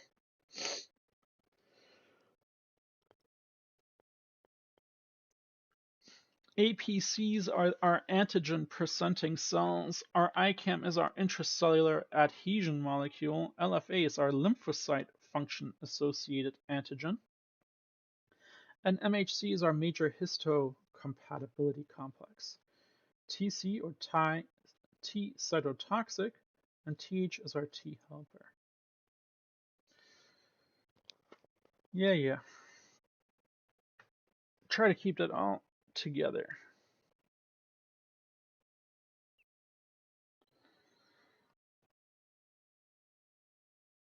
So, now we're talking about cytokines and their receptor cells. We talked about cytokines on chapter 7, off-stream. Cytokines are low molecular weight proteins or glycoproteins that function as chemicals or chemical signals between cells. A large number of cytokines are secreted by APCs and lymphocytes and provide both positive and negative regulation of the immune response.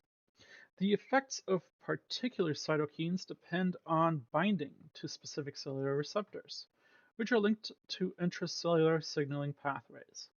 The lymphocyte may respond in many ways. One of the most common responses is an increase in the production of proteins, many of which are other cytokines or cytokine receptors. Many cytokines also cause a lymphocyte to proliferate and differentiate. So cytokines cause lymphocytic proliferation and differentiation. The participation of cytokines is essential to the development of the adequate immune response. And in general, the precise combination of cytokines influences the ultimate response of a given cell. Specific deficiencies in the immune response that results from genetic mutations that lead to defective cytokine production or defective cytokine receptors are discussed in Chapter 9. Table 8.4 provides some information about key cytokines and receptors that are known to influence the immune response. So IL-1 or interleukin-1, its primary source are those APCs, and they stimulate the proliferation and differentiation of T cells via the induction acute-phase proteins and inflammatory response. So that's an endogenous pyrogen. Oh, struggled through those. IL-1, interleukin-1, its primary function is to stimulate the proliferation or creation and differentiation of T cells. It induces acute phase proteins in inflammatory responses, and it's an endogenous pyrogen. Its primary source are the APCs. There we go. How to say it properly. Interleukin-2, however, its primary source is Th1 cells and natural killer cells. They stimulate the proliferation or growth and differentiation of T cells and natural killer cells. Makes sense.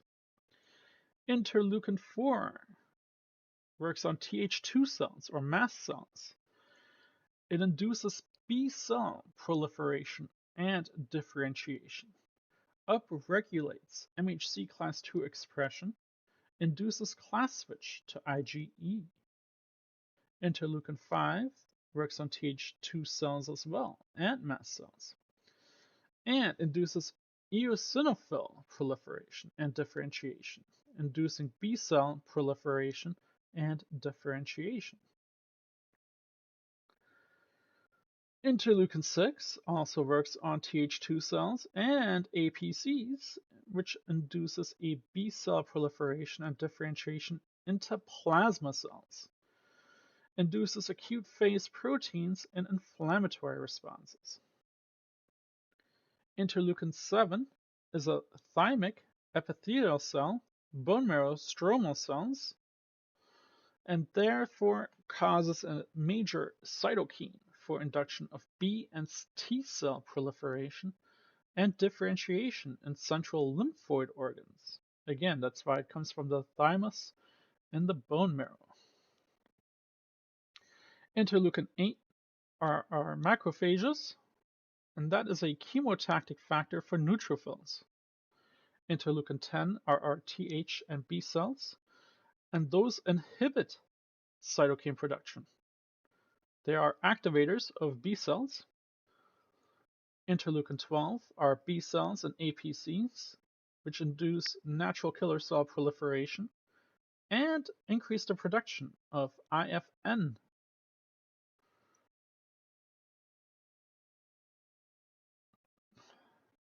Interleukin-13 affect Th2 cells. Interleukin-4-like properties, but decrease inflammatory response. So has a little bit of an opposite effect. Looks like IL interleukin-4, but decreases inflammatory. IL-17 works on Th17 cells. That increases inflammation, increases an influx of neutrophils and macrophages, also increased epithelial cell chemokine production. Interleukin-22 also works on our Th17 cells and increased inflammation, increased epithelial cell production of antimicrobial peptides. Interferon, or IFN, alpha and beta, work on macrophages and some virally infected cells. It's an antiviral. Increased expression of MHC class I activates natural killer cells, whereas interferon gamma works on Th1 cells, natural killer cells, and TC cells. This increased expression of MHC class II activates macrophages and natural killer cells. So I guess the key aspect of this is that interferon works on macrophages and natural killer cells primarily. Then we got our tumor necrosis factor, or TNF alpha, cachectin, that works on our macrophages. It's like interleukin-1-like properties, induces cellular proliferation, so cellular growth. Our tumor necrosis factor beta, lymphotoxin, or TC, affects our TC cells, kills some cells, increases phagocytosis by macrophages and neutrophils. And now we've got our transforming growth factor, or TGF. TGF-beta works on our lymphocytes, macrophages, and fibroblasts.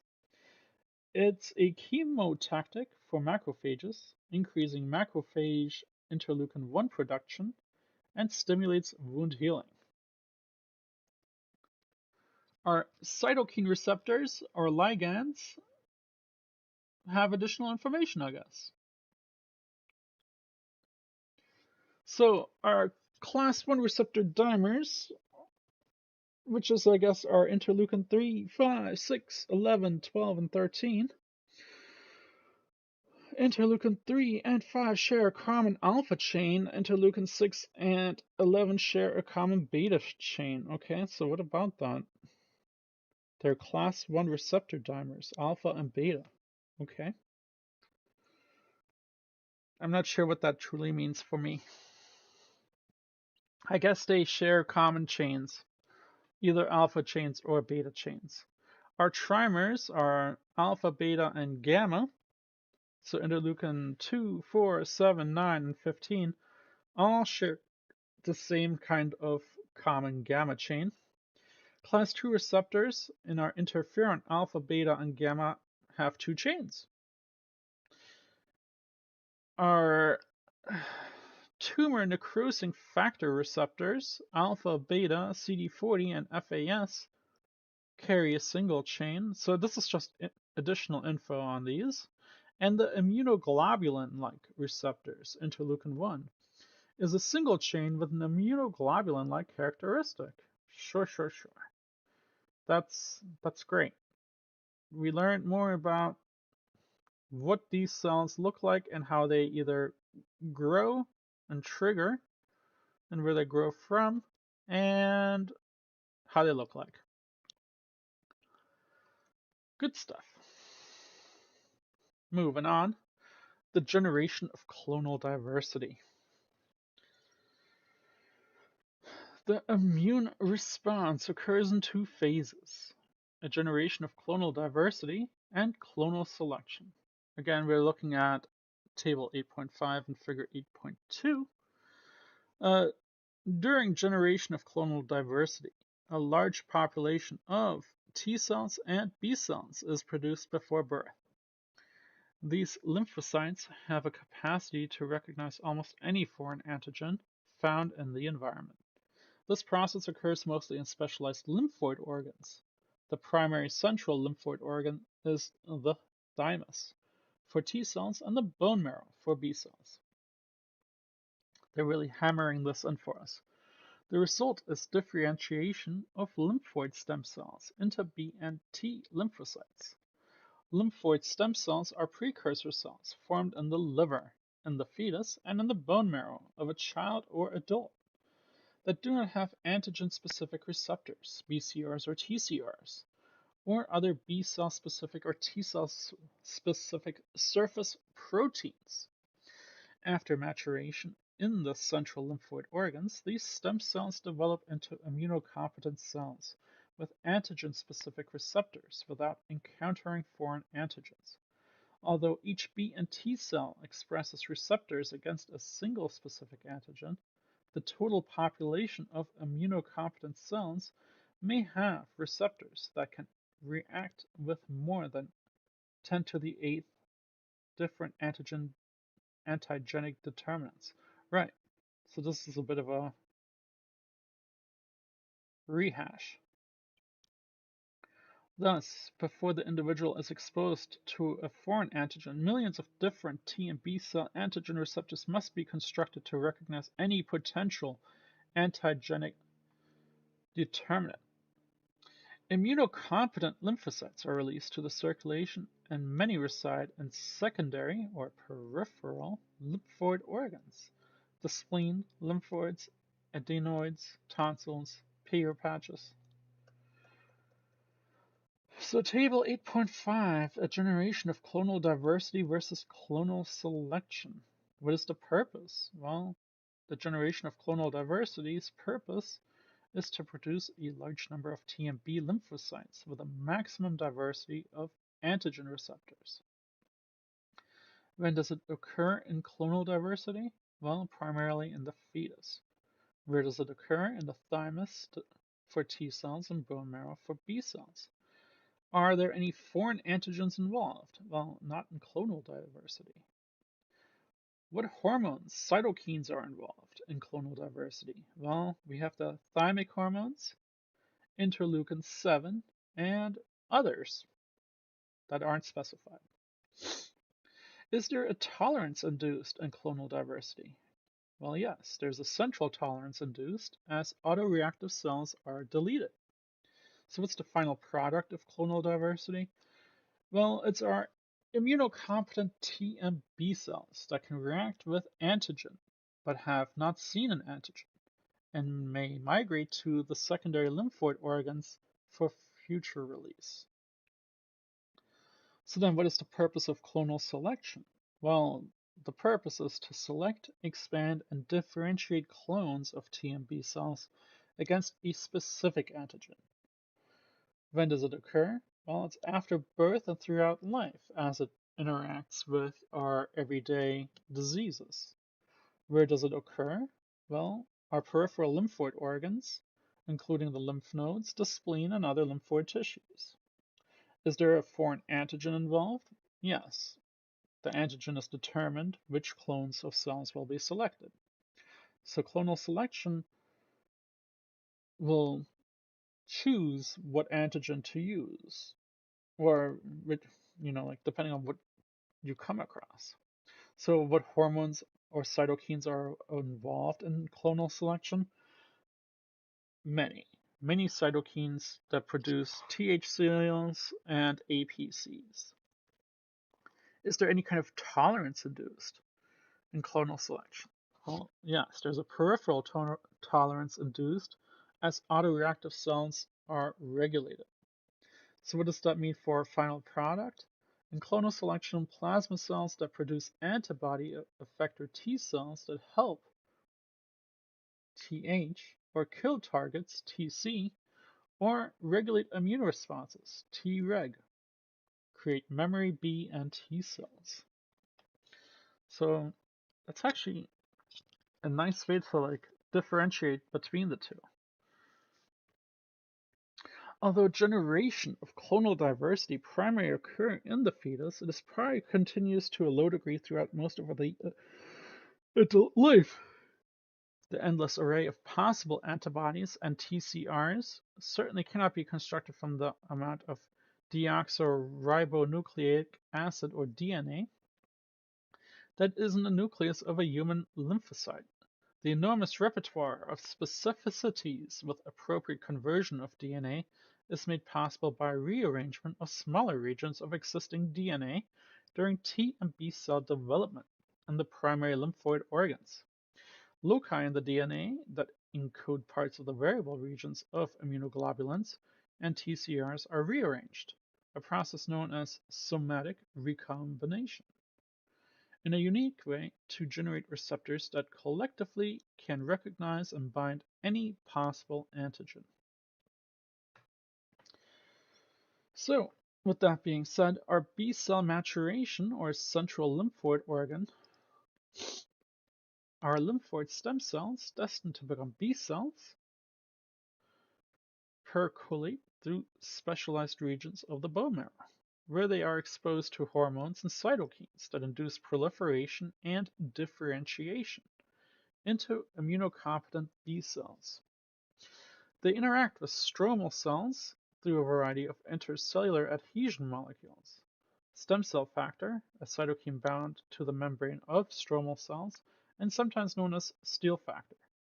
As the stem cell begins to mature, it progressively develops a variety of necessary surface markers, one of the earliest being the interleukin-7 receptor. Interleukin-7 produced by the stromal cells is critical in driving the further differentiation and proliferation of B cells. The next stage in development is formation of the B cell receptor. So, the production of B cell receptors, or BCRs. The BCR, or B cell receptor, is a complex of antibody that is anchored in the plasma membrane and the other molecules involved in intracellular signaling. Its role is to recognize an antigen and communicate that information to the cell nucleus. B cell receptors on immunocompetent B cells are membrane-associated IgM or membrane-associated MIgM, with or without concurrent membrane IgD or membrane-associated IgD that have identical specificities for antigens. The enormous repertoire of specificities is related to the sum of diversities of CDRs in the heavy and light chain variable regions. The CDRs are encoded by multiple sets of genes that undergo somatic recombination. The process of recombination is simplest for the antibody's light chain, the segment of DNA that encodes either kappa chromosome 2 or lambda chromosome 22. Light chain are clustered in V, J, and C genes. Diversity is accomplished by random rearrangement of V and J gene regions encoding the V gene. The V genes encode the first two CDRs and intervening FR regions of the V gene. The J genes, or joining genes, encode the third CDR, which is why it's called CDR3, and FR4.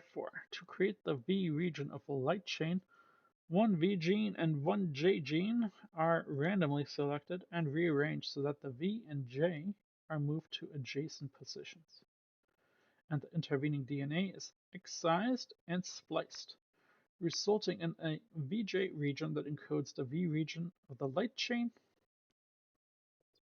Somatic recombination is controlled by enzymes encoded by recombination activating genes, RAG1 and RAG2 recombination activating genes, that cut and remove intervening DNA between the selected V and J genes regions and splice the VJ together. Whew. Some V gene regions are defective, however. Estimates of functional gene regions range from 40 to 70. About 5 J gene regions appear to be available, thus recombination of light chain may result in many or as many as 350 VJ possible recombinations or recombinants. Within a particular differentiating B cell, a precise order of light chain rearrangement exists so that a successful VJ rearrangement prevents any attempts to any rearrangement of light chain genes on other chromosomes, and each B cell only produces one light chain. The primary mRNA transcript contains information for the VJ region, an intervening intron, and the C region gene. Processing of the mRNA, or RNA splicing, removes the intron, resulting in the mRNA with contiguous VJC regions that is transcribed into an intact light chain.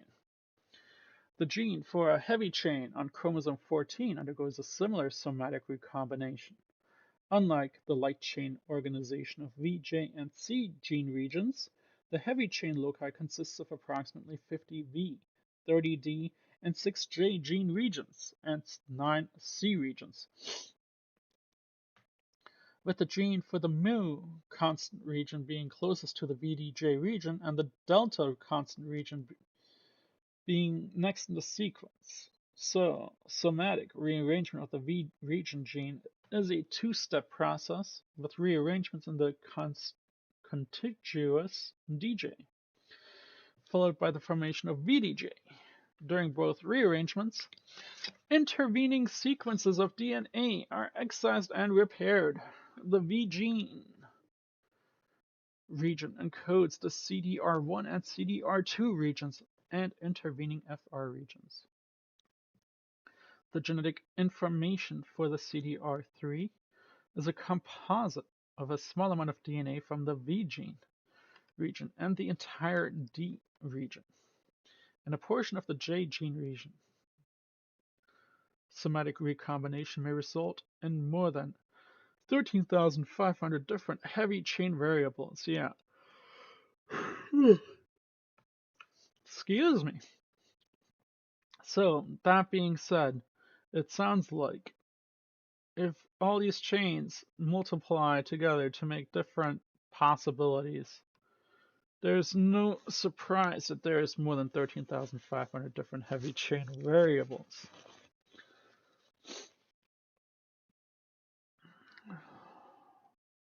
The primary mRNA contains 5 exons. So VDJ, mu constant region, or mu transmembrane region, or mu constant region, and a TMU region. Sweet Lord. There are no stop signals between the mu or C mu or constant mu and constant, what is it, delta?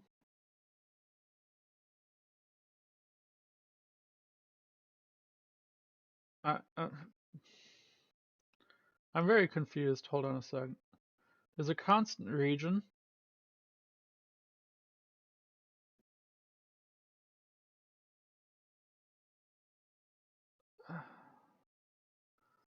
mu constant region Cu and mu transmain region, and D is a constant.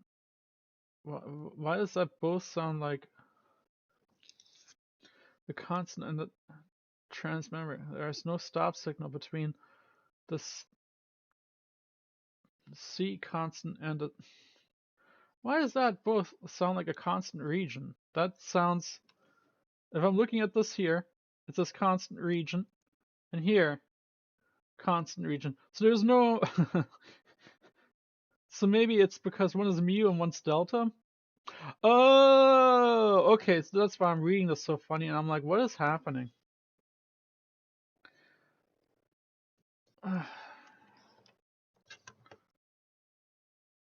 Hold on one second. I'm gonna do a quick break here.